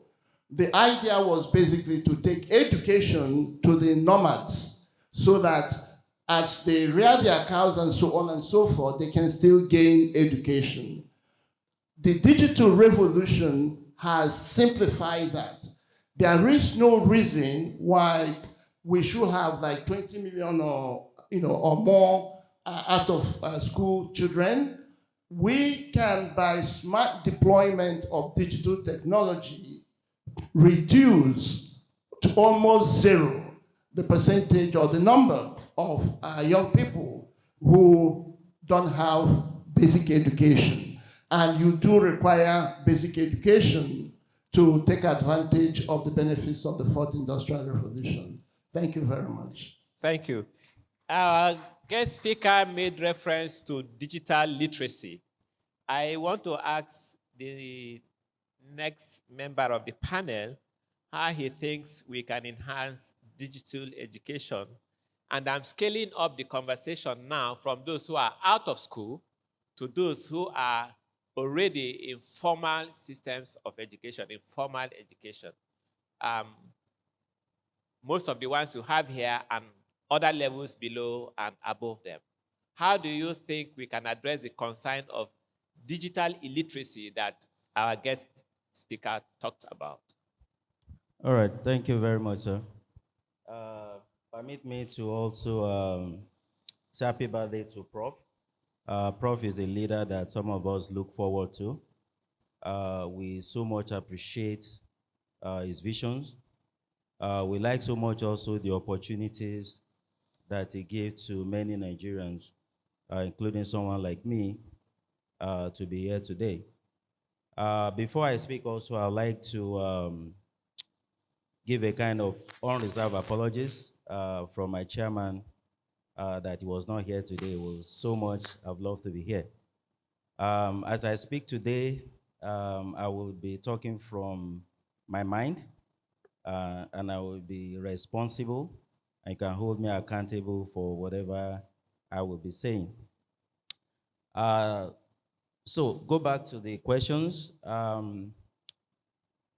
Digital literacy is one of the problems that have been identified as issues that we're facing with telecommunications in Nigeria, and which, if we adequately address, we go a long way, to help us to play in this competitive environment. There are different methods that can be used. I will mention some of them, but before that, I think it's important to understand what we're actually talking about. I listened attentively to Prof, during the presentations. He's someone that we also admire so much because of his selfless service to this nation. We thank God for where we are today, Nigeria, in terms of telecommunication. However, we are far from where we can be. We're a country that is blessed with talent, a lot of them. And what we see is that we are failing to harness from this pool of talent that we have because we are not adequately educating them. I studied electrical engineer as well. And right from while I was in university, oil and gas companies were reaching out to us. They come to the university, they made us understand and coach us and guide us to come and work in the oil and gas industry. So as soon as while we're in school, I actually picked my courses so that I can work in the oil and gas industry. So it starts with the young ones, right from catching them young. If we are able to address this, we will play less of catch-up. And what we have are pools of talent that are already aligned to what we aim to achieve. One of the points that I also want us to take note is that a lot of us today are talking less of telecommunication. We hear a lot about oil and gas, and thank God for that. But I'm not sure how many of us understand that oil and gas contribute just about 6% to the GDP of this country. However, telecommunication is contributing about 22%. That is massive. In addition, I can tell you that 50% of what we do in the oil and gas ride on the backbone of proper telecommunication. We acquire a lot of data that are used for decision making. What that means is that when we delay to get these data to those that we use it to make the right decisions, rigs that cost millions per day are on standby, and the entire operations data that are being gathered are not available for right decision making. Now, some of us have the privilege of traveling abroad, and what we see is that once we get to the airport or get to most malls, we have free internet, free. We think that those countries are stupid. They are not. What are they trying to do? They are educating. They are creating educations. They are creating opportunities for people to research. They are creating opportunities for people to find out, including even words, including interpretations, including ability to interpret languages. So for us in Nigeria, I will suggest that God helping us, we need to start by making internet free and accessible. And I think as a country, we have what it takes. Interestingly, free internet is a medium actually for advertisement. What it means is that if we put it in place, we can't generate the cost, the money that we put in place to put those internet in place. In addition, companies that are creating jobs, opportunities, they have this medium to reach out to let people know about what they do. So this literacy gap will be quickly bridged by making provision for free internet access. You know, our children, our youth, they should not have to be switching off data because it's expensive. They should have access to it. Each time we talk, they should be able to go to the internet and Google it up and look it up. Companies should be able to advertise to let people know what they're doing. And that will help individuals to make career decisions, to make buying decisions, and this will help the economy at large. So I don't want to go into the different opportunities or options that we can go into, but I will stick to let's make internet free, let's make it readily available, and let's do whatever we can. And once we have that medium, the knowledge will spread, and the literacy gap will be bridged. Thank you. Thank you very much. Clearly, we have an ideal here. This is an ideal situation. This is, in fact, given our reality, this is a utopian condition that he has painted for us to reach.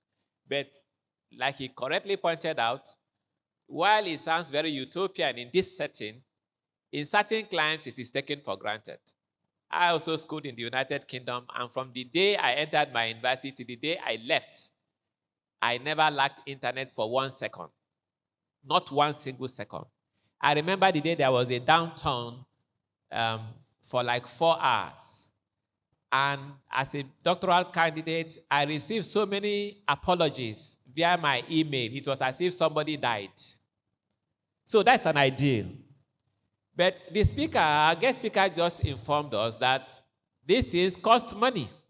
And unless these companies are making money, they will fold up and go to better clients. Better in terms of the fact that they will make better profits wherever they're going. So clearly, we have a challenge here. How do we ensure unfettered internet access? This is the idea that he has painted. And I would think that the government has a critical role to play here. And because I believe also that the government cannot do everything, so that takes me to the next question I want to pose for you. What kind of public-private partnership arrangement would you suggest, given your experience, that will ensure that, just like the guest speaker said, access to internet is greatly subsidized such that it can reach as many people as possible to make that critical difference? Thank you very much. This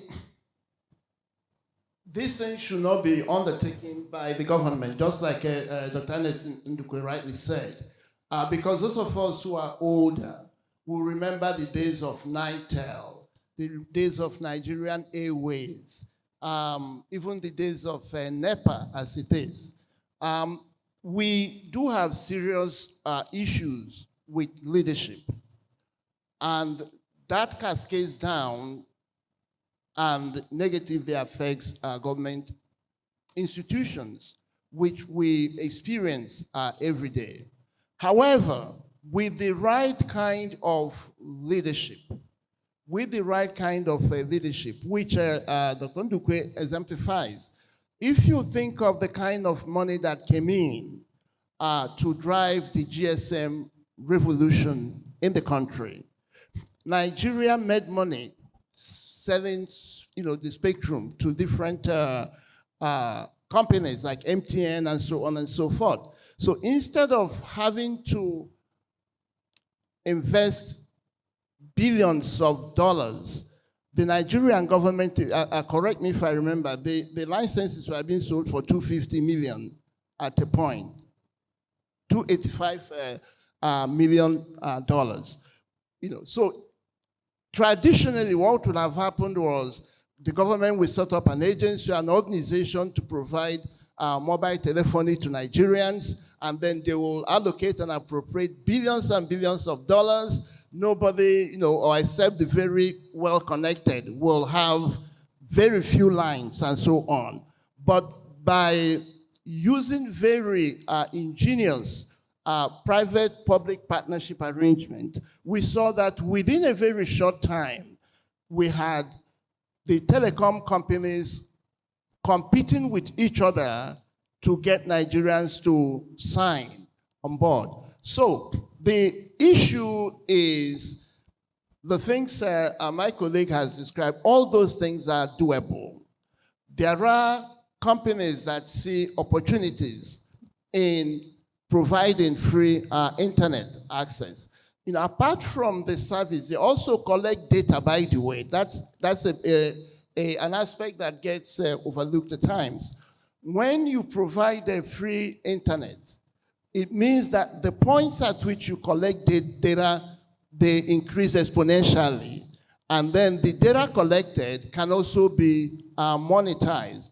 So it is possible to have effective, pervasive internet access if the right regulatory framework gets put in place, and if the government officials that have to provide the regulatory framework, if they were more patriotic, if they were more encouraging of the private sector, the people that have to take the risks to make this happen.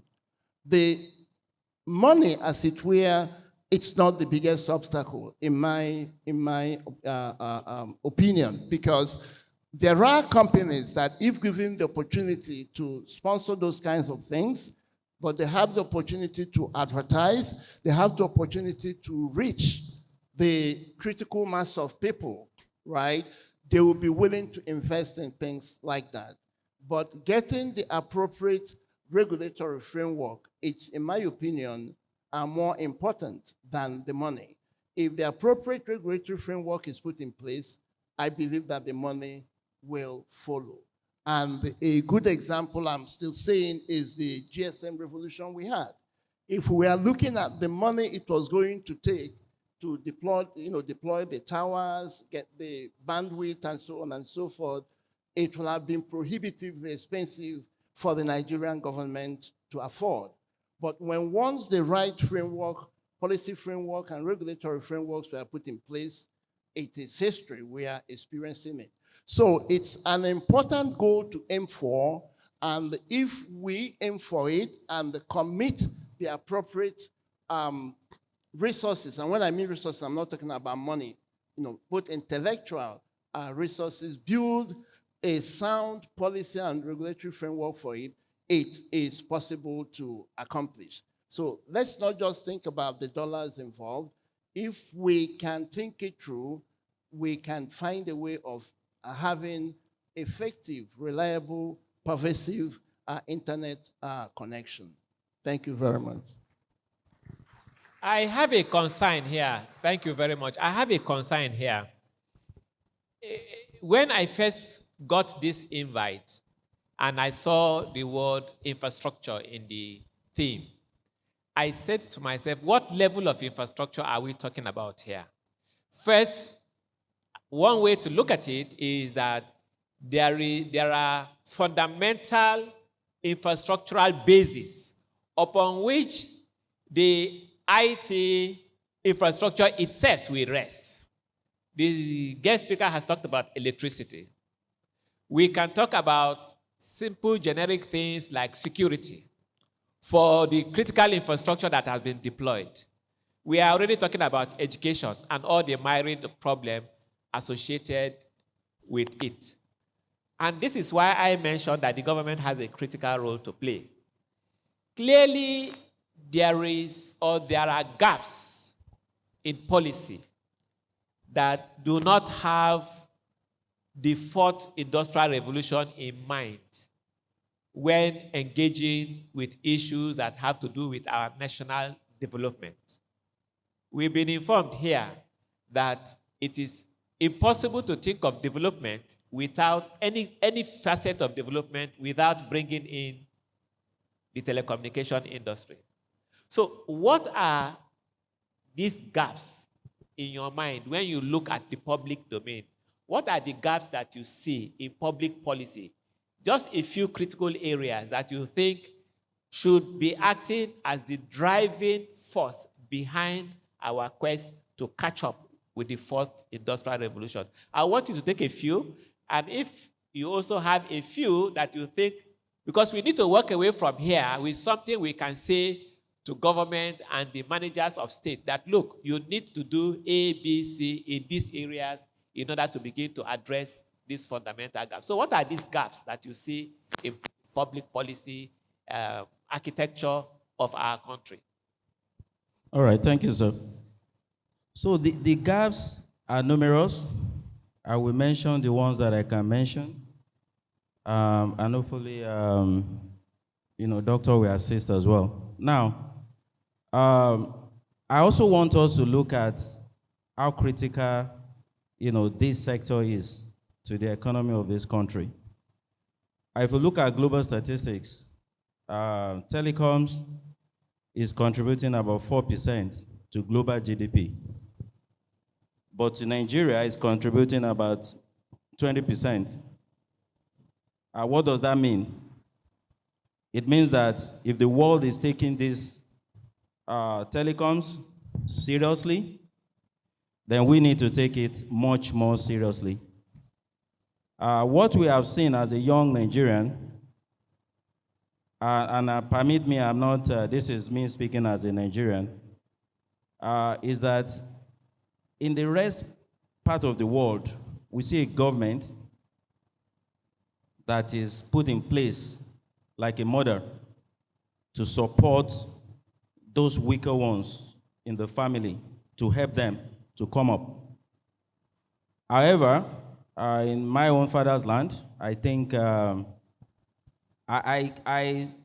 keep closing my eyes to see that I have a government that is really profit-driven, wanting to make profit. If it's not bringing money, then it doesn't, it doesn't attract the required attention.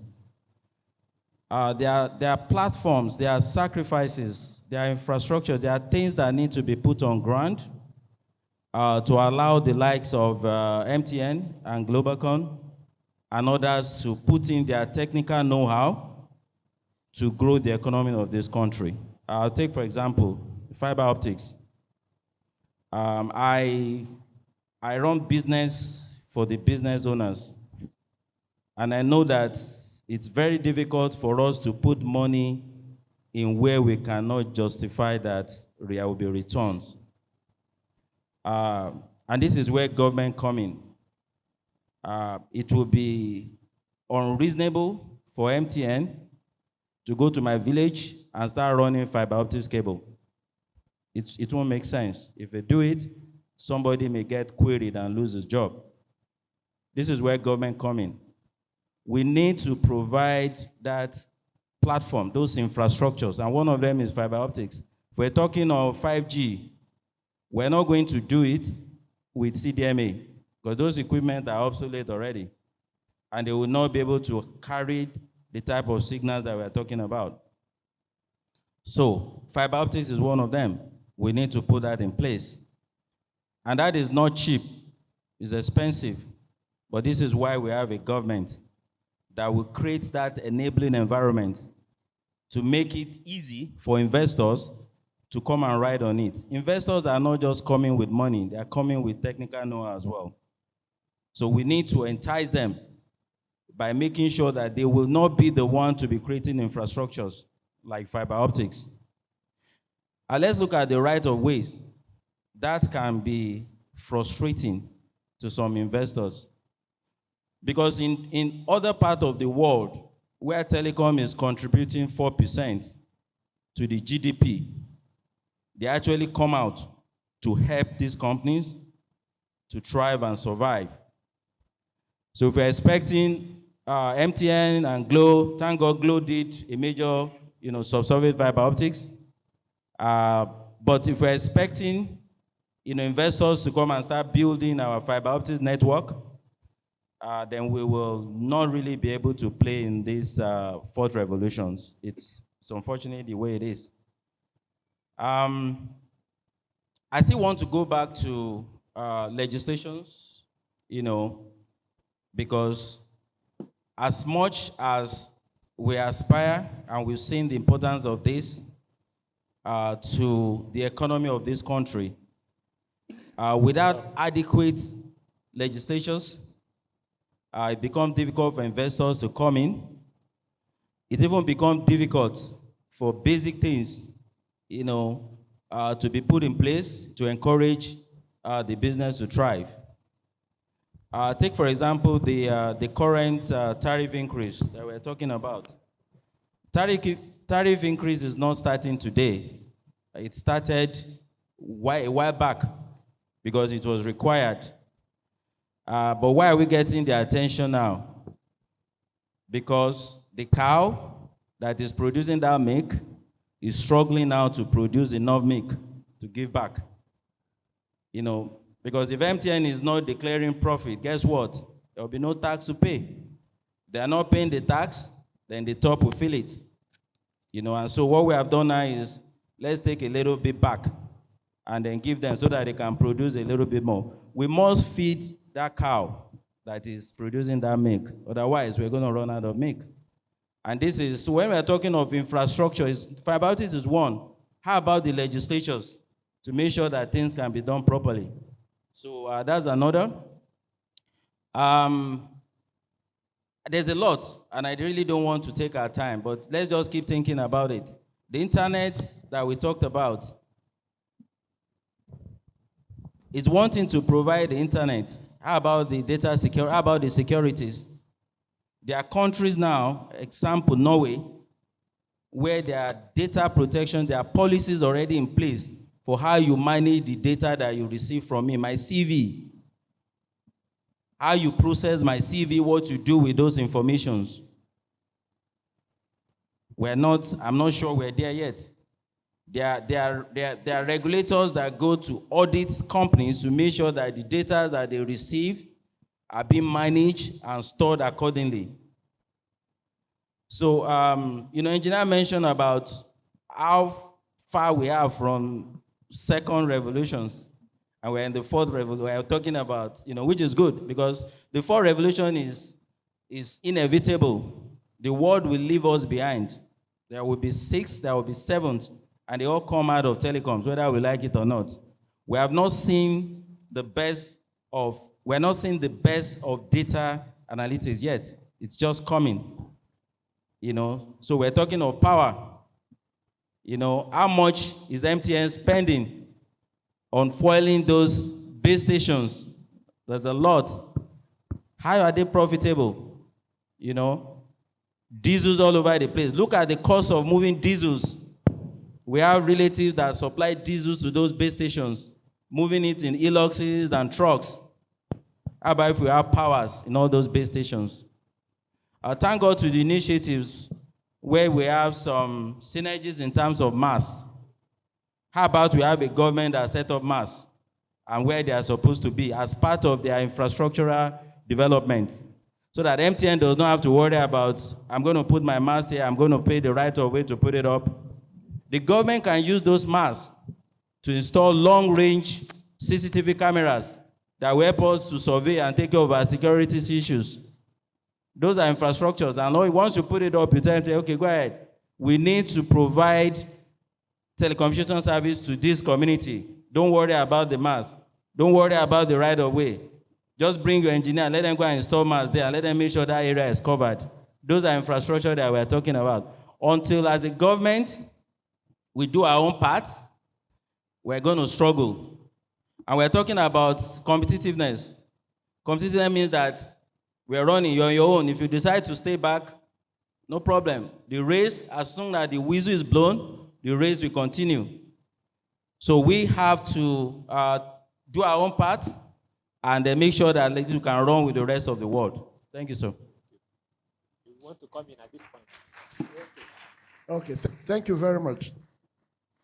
The question is the gaps, the infrastructural gaps and the gaps in policy and regulations that kind of make it difficult for the kind of participation we would like to have in the fourth industrial revolution.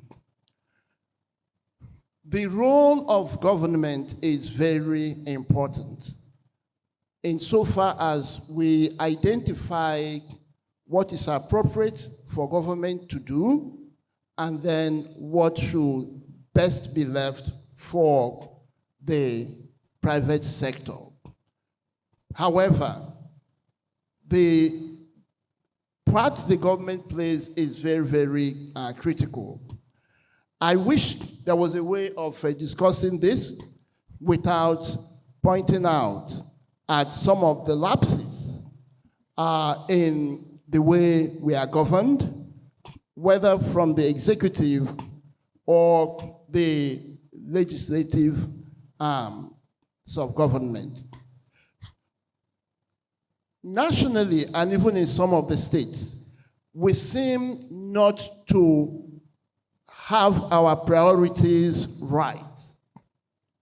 We seem not to have our priorities right. Oftentimes you find out that a lot of resources gets committed to sustaining the people who run the levers of government. We put in a lot of money to just maintain those who are in leadership. And this is not only at the governmental level, like those in the executive arm or judiciary or legislative. Many of our institutions, especially the government-owned ones, like universities and on and on and on, it's quite common to find a situation. Some years ago, I was invited as a keynote speaker to speak to one of the first-generation universities. I got to the airport, they sent like a Mercedes-Benz station wagon and on and on and on to pick me up. When I got there, there was no projector to project like this keynote speaker did today. I couldn't project my PowerPoint presentations.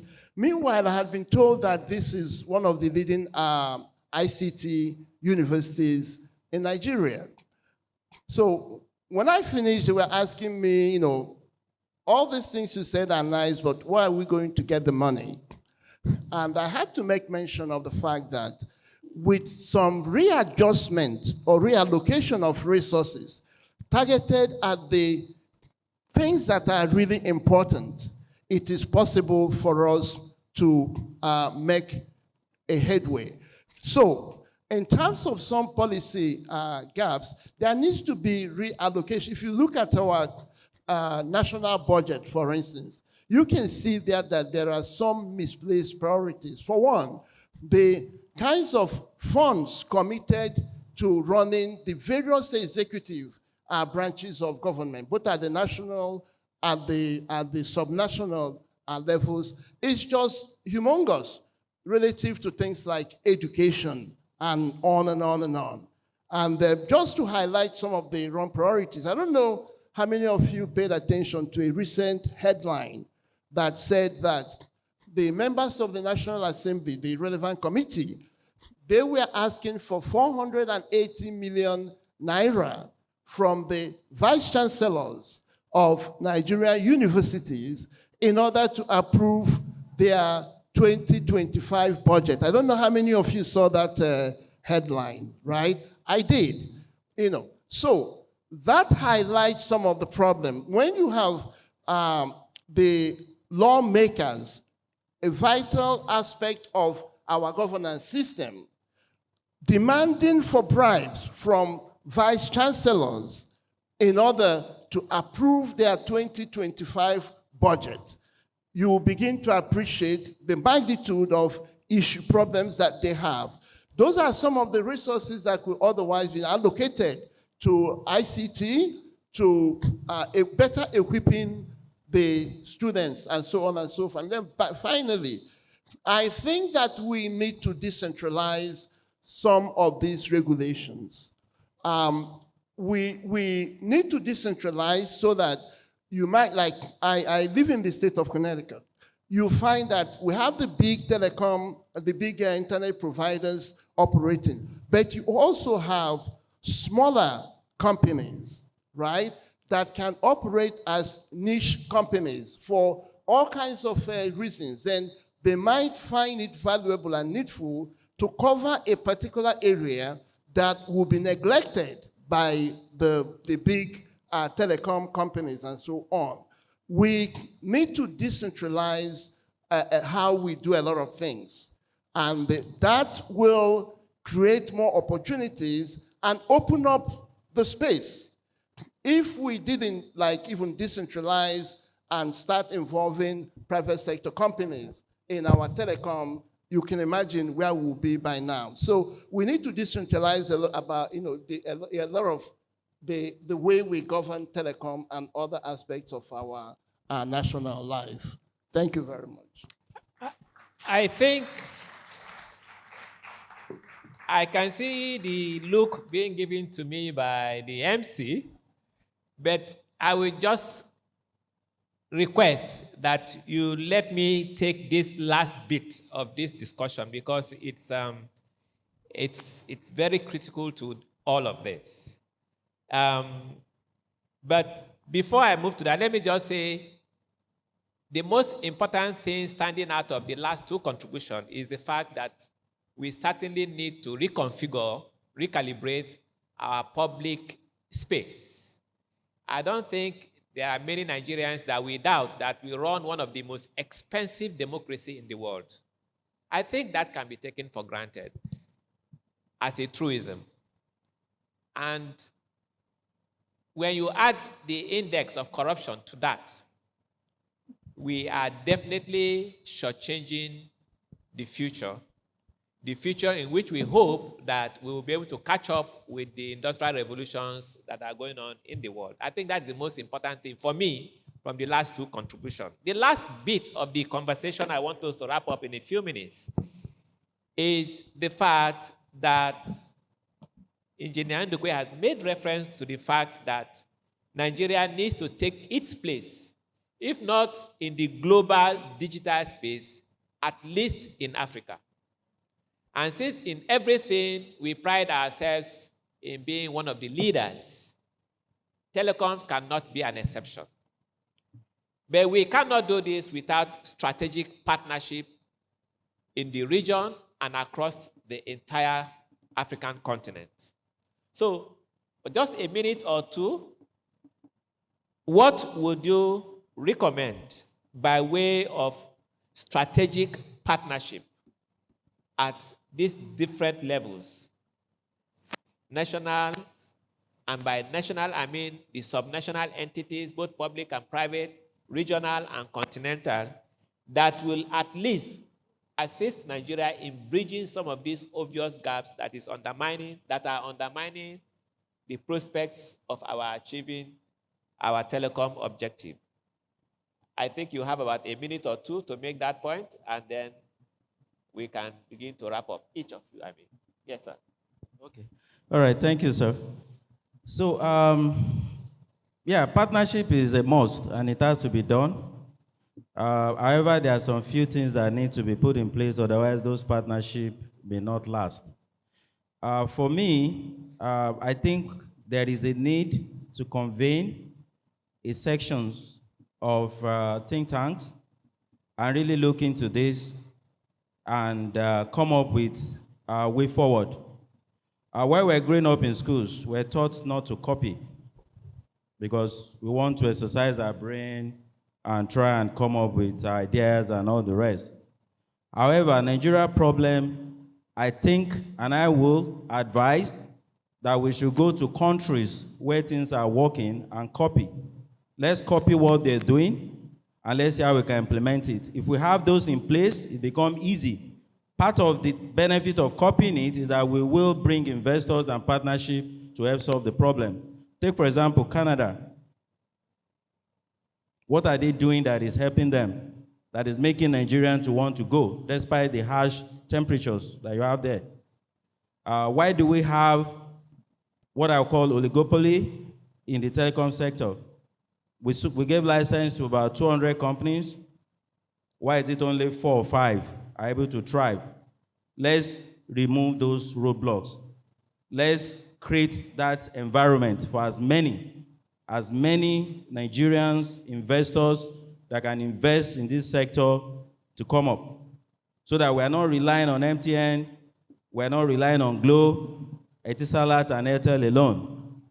You know, we are in the oil and gas sector. We are a Nigerian company, and by the grace of God today, we stand shoulder by shoulder with the likes of Schlumberger and Baker Hughes, because the government gave us that enabling environment.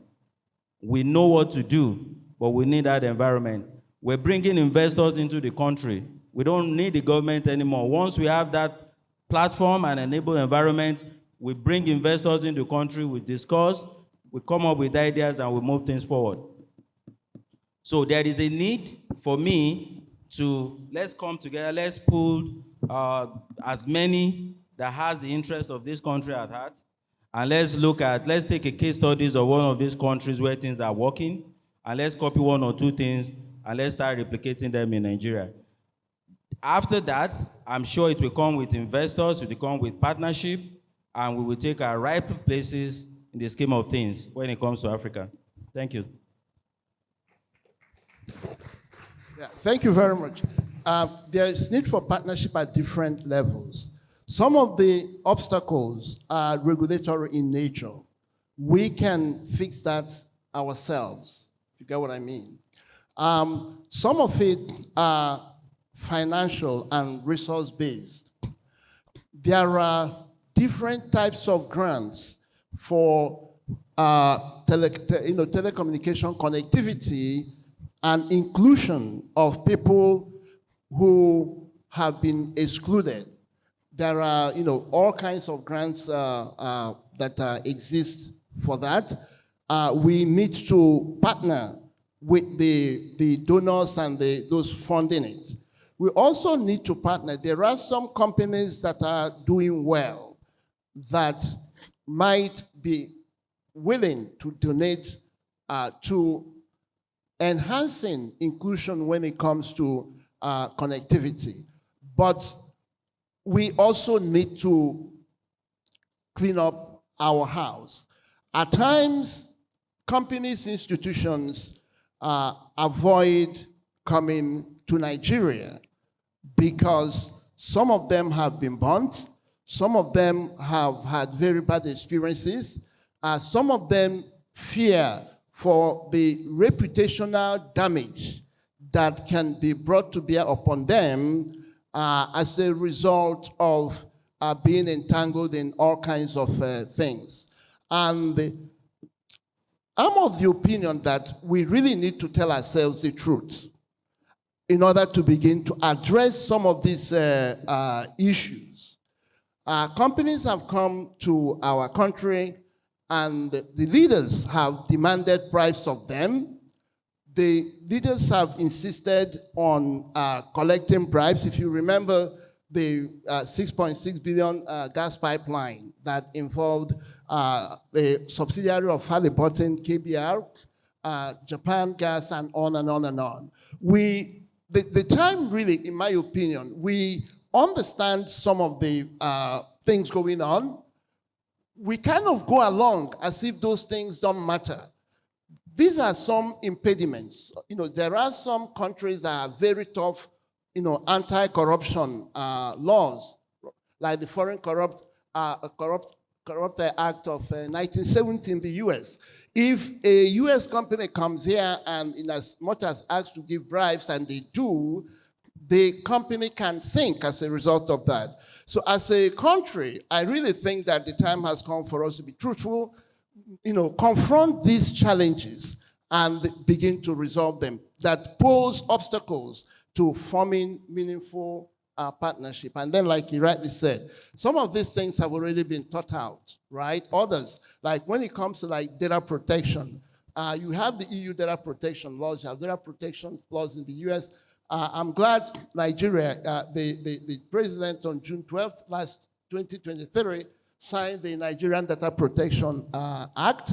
We then need to begin to implement those, because these are some of the things that make it possible for companies to have confidence in our data privacy and protection laws, to know that if they come here to do business, if they enter into partnerships, that their data will be secure, and so on and so forth. That law is now in effect, having been signed by the president. We should implement that and implement all the other things that can build confidence in our telecommunication system and bring the kind of partners we need to leapfrog our telecommunication system.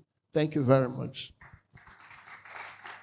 So clearly, we do have quite a significant volume of policies that only require assiduous implementation. I could add to that fact that we also have national cybersecurity policy document and strategy and so many of such documents. I know that this very last one that I mentioned is due for review this year. The last one haven't come on stream in 2020. There are quite a number of documents, strategic documents like that put together and assiduously implemented will at least give some semblance of focus to the pursuit of our telecom objectives. And with that last comment, let me wrap up by, in particular, thanking the guest speaker for dropping on this podium a huge elephant that has multiple sides. I am sure that we will continue this conversation, examining and interrogating different facets of his speech for another 2 or 3 hours, if not more. But the bit that we have said, I will encourage CVL to have a transcript of this ready, and knowing the thoroughness that Professor Patutome goes about with things of the intellect, I am sure some policy advisory or policy brief will be coined out of this and be made available to the appropriate quarters.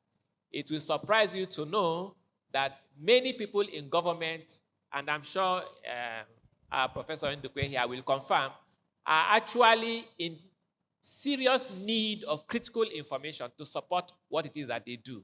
And this kind of arrangement produces those kind of critical knowledge that needs to feed into policy and receive feedback all the way back to those who are practitioners in the field.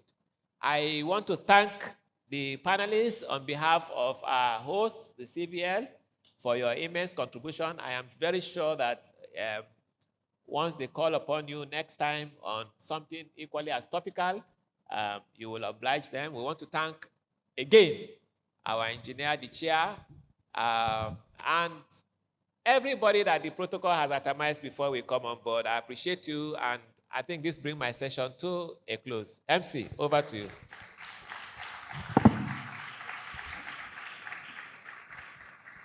And I want to thank you, the moderator, for rounding up on time. All right, so all of you have to wait on the stage for a group photograph. You can't leave just yet. I'd like to invite the keynote speaker and the chairman of the occasion. Please join us on the stage for a group photograph. Keynote speaker, chairman, and the panelists. This is a very important moment. You can drop your brochures so that your hands are not busy. Don't worry, they are safe. And right after that, we will move to the cutting of the cake. TK, please, you can come up stage now to do the birthday song. I want to take this opportunity to recognize a professor of electrical engineering, Professor Peter Olusheyi from the University of Lagos. Please put your hands together for him. And also from the Department of Electrical Engineering, the head of lab, Engineer Abioye. And we have the final year students of Electrical Engineering from the University of Lagos. Please put your hands together for all of them. And we also have Smarton House from Ikorodu. They've been here all morning. What? It's like you people have been waiting for that. All right, ladies and gentlemen, give it up for Smarton House, Ikorodu. Yes. They're the best dressed people in this place today.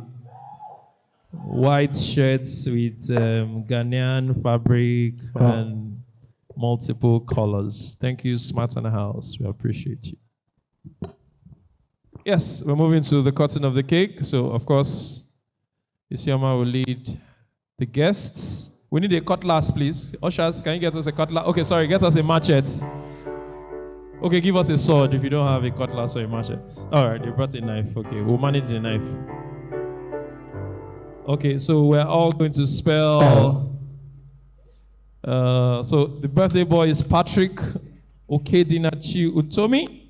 So we're going to spell Patrick Okedinachi Utomi. Are you all ready? Are you all ready? No. The chairman sends me, the keynote speaker sent me a text message that he's going to give free data to everybody here today. Even though the message has not landed on my phone, I know it is coming. All right, so if you don't spell Patrick with me, it may not land on your phone. So are you all ready?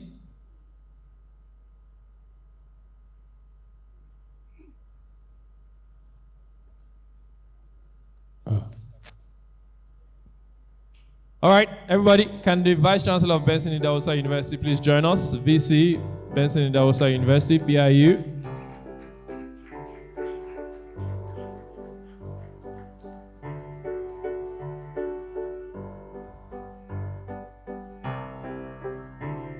The foremost private university in Nigeria, Archbishop Benson Idahosa.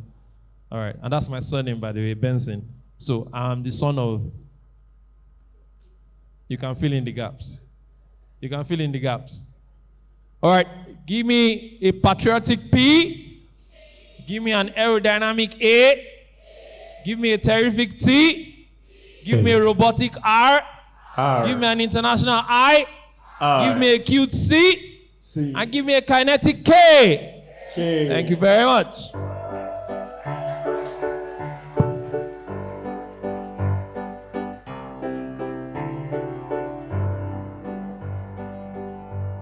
Happy birthday to Professor Utomi. Many happy returns. Thank you for doing this year in, year out. Can we have, all right, everybody can take their seats. Everybody can go back to their seats.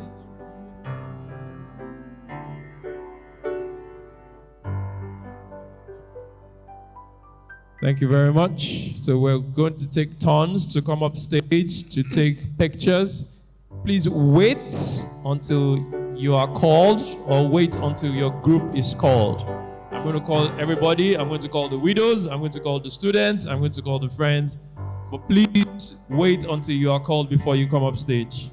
I'd like to start. Okay, let's do the vote of thanks first before we go on to the cutting of the cake.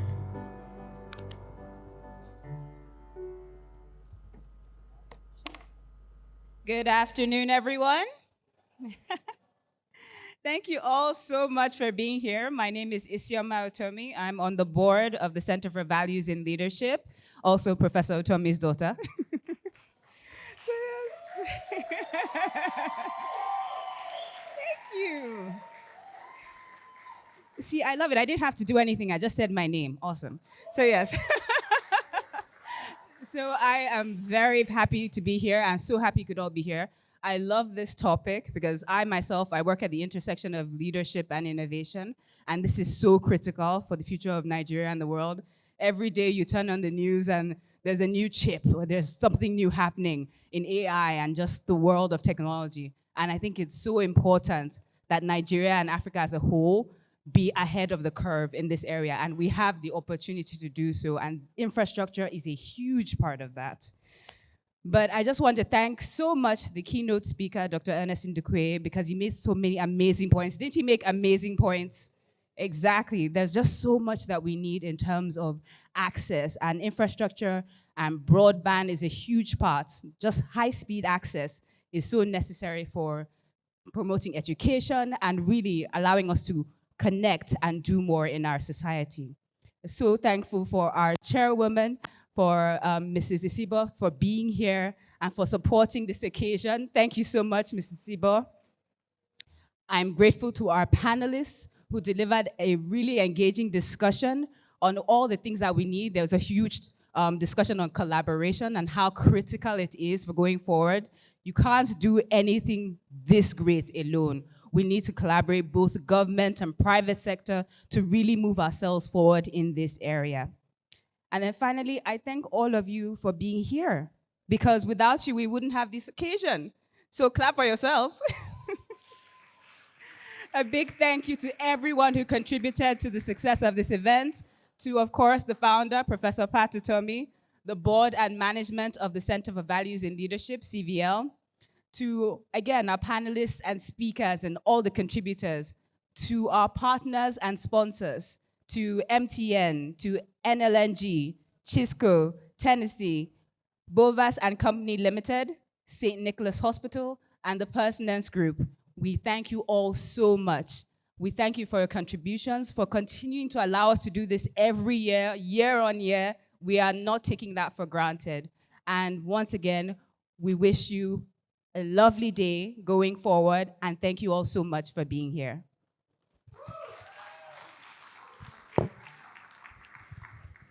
All right, in no particular order of preference, I'd like to invite. Okay, we're going to move the cake to the center so that everybody can have this background. So can we have two ushers, please come and help us to move the cake? Ushers, please, very quickly. Smarton House, you're going to be the first. Please quickly come for. Okay, you are busy. No, you are eating. Finish your food. Take your time and finish your food. Okay, so let's invite the widows first, the widows support group that Professor Otomi supports. All the widows, please come up now. Jesus is the husband of widows, but Professor Otomi chooses to act like Jesus. In other words, is Prof cheating? He's not. Okay, so he just loves widows. All right, so all of the widows and ushers, please quickly move the cake. Just one of them, just the big blue one. Move it this way. Keep going. You are moving it to the center. Keep going.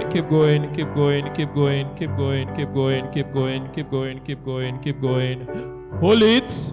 Stop. Thank you. All right. Informa Otomi will represent her dad. All right. Immediately after that, we're having the great students of Great St. John's. At that time, Smarton House should be ready. All right, we're doing this.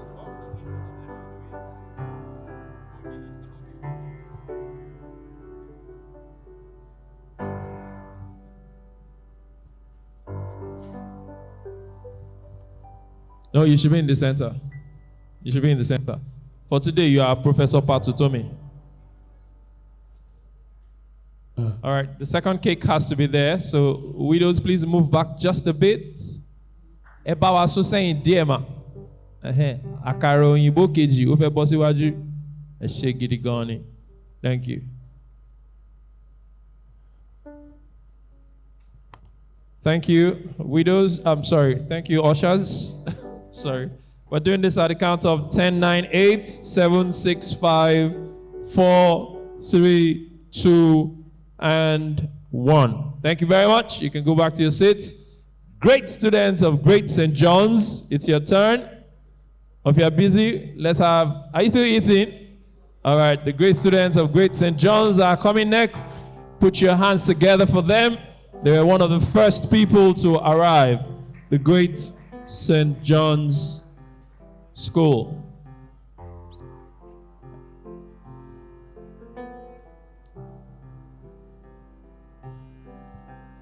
Great St. John's. Please hold on for the widows. Widow, hold on for your mothers. Let your mothers go down. And the boys and girls of Great St. John's will come right after that. And we also have Nigeria Youth Assembly present with us. They've also been here all morning. Great St. John's, take great strides quickly towards the cake. Make it quick, make it fast. You're going to have only 10 seconds. 1, 2, 3, 4, 5, 6, 7, 8. Photographer, please do this at the count of 10. All right. Photographer, please spread out, please spread out, please spread out.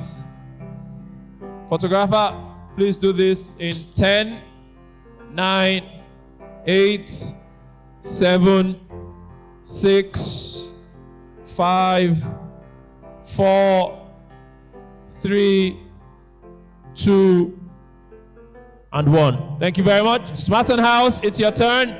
Yaba College of Technology, please get ready. Smarton House, it's your turn.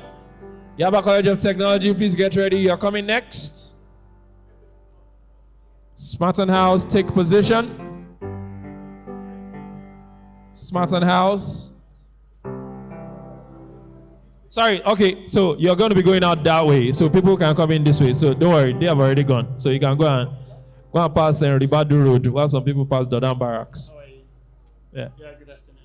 All right, Smarton House, get up stage. Smarton House, get up stage. Good afternoon. Smarton House, you have 15 seconds. Be smart, Smarton House. Great St. John's students were great, so you have to be smart.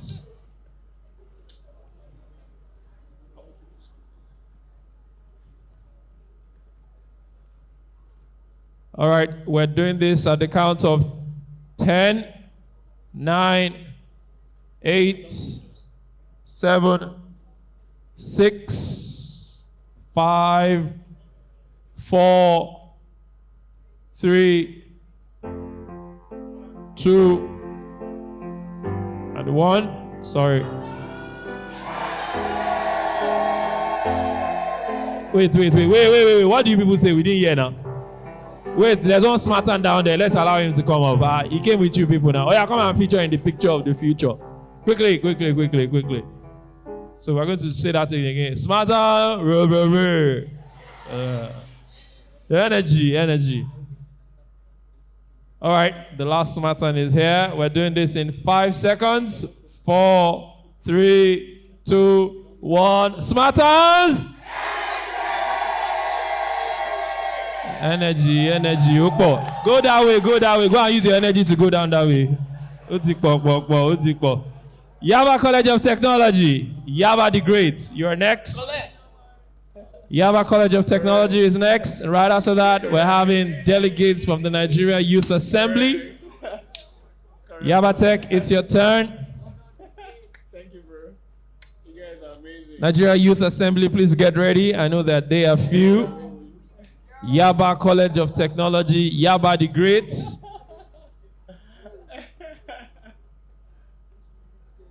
I did tell you. Yaba College of Technology. We're doing this at the spelling of Y-A-B-A-T-E-C-H.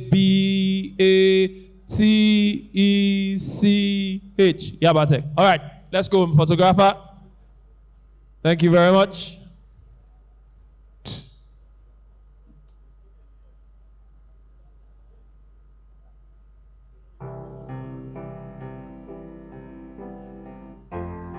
Please face the camera, not the cake. Look at the camera, don't look at the cake.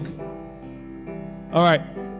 We're doing this in 10, 9, 8, 7, 6, 5, 4, 3, 2, and 1. Nigeria Youth Assembly, it's your turn. Thank you very much. Yaba, go that way. Egba, yaba, elogba, jibu. I'll pass jibu and come and turn around. All right. Nigeria Youth Assembly, you're next. After Nigeria Youth Assembly, we'll have University of Lagos. University of Lagos. Unilag, you're next. You're next. You're next. All right, Nigeria Youth Assembly. The assembly is very small. There are small students on the assembly today. We're doing this at the count of 10, 9, 8, 7, 6, 5, 4, 3, 2, and 1. University of Lagos. Unilag. Unilag, Unilag, Unilag. I didn't call Unilag alumni, sir. I'm calling Department of Electrical Engineering, not alumni of Unilag. You are CVL, so you are coming next. You are part of CVL family, so you are coming next. So students and lecturers of Unilag, members of staff of CVL, you are coming next.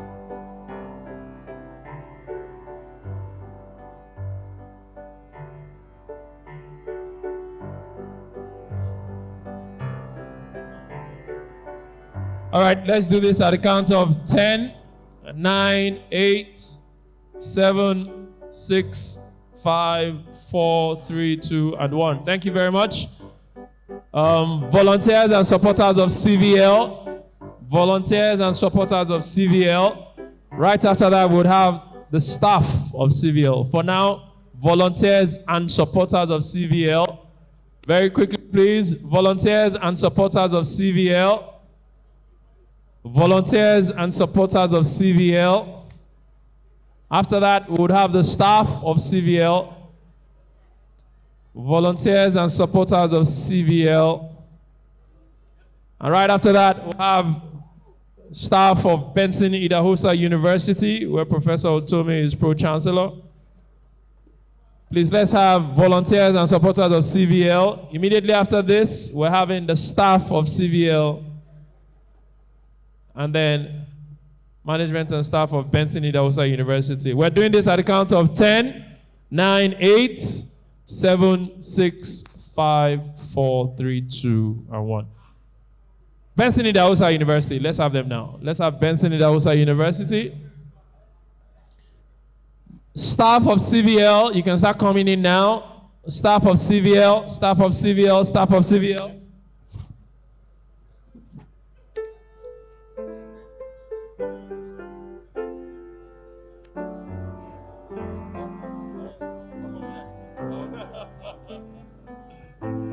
Benson Idahosa University, it's your time in the spotlight. They've come all the way from Edo State. We don't take it for granted. God granted them journey mercies here, and definitely they're having journey mercies all the way back. Benson Idahosa University, take your picture, take your picture.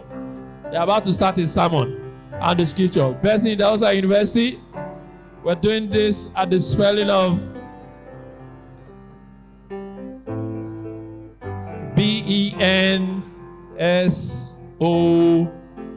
Thank you very much. Staff of Center for Values in Leadership, all members of staff, admin staff, secretarial staff, finance staff, driver, HR, ED. Quickly. We have 10, 9, 8, 7, 6, 5, 4, 3, 2, 1. Thank you very much. Photographer, do this. Do this. They don't want to be there. I've been calling them since. Thank you.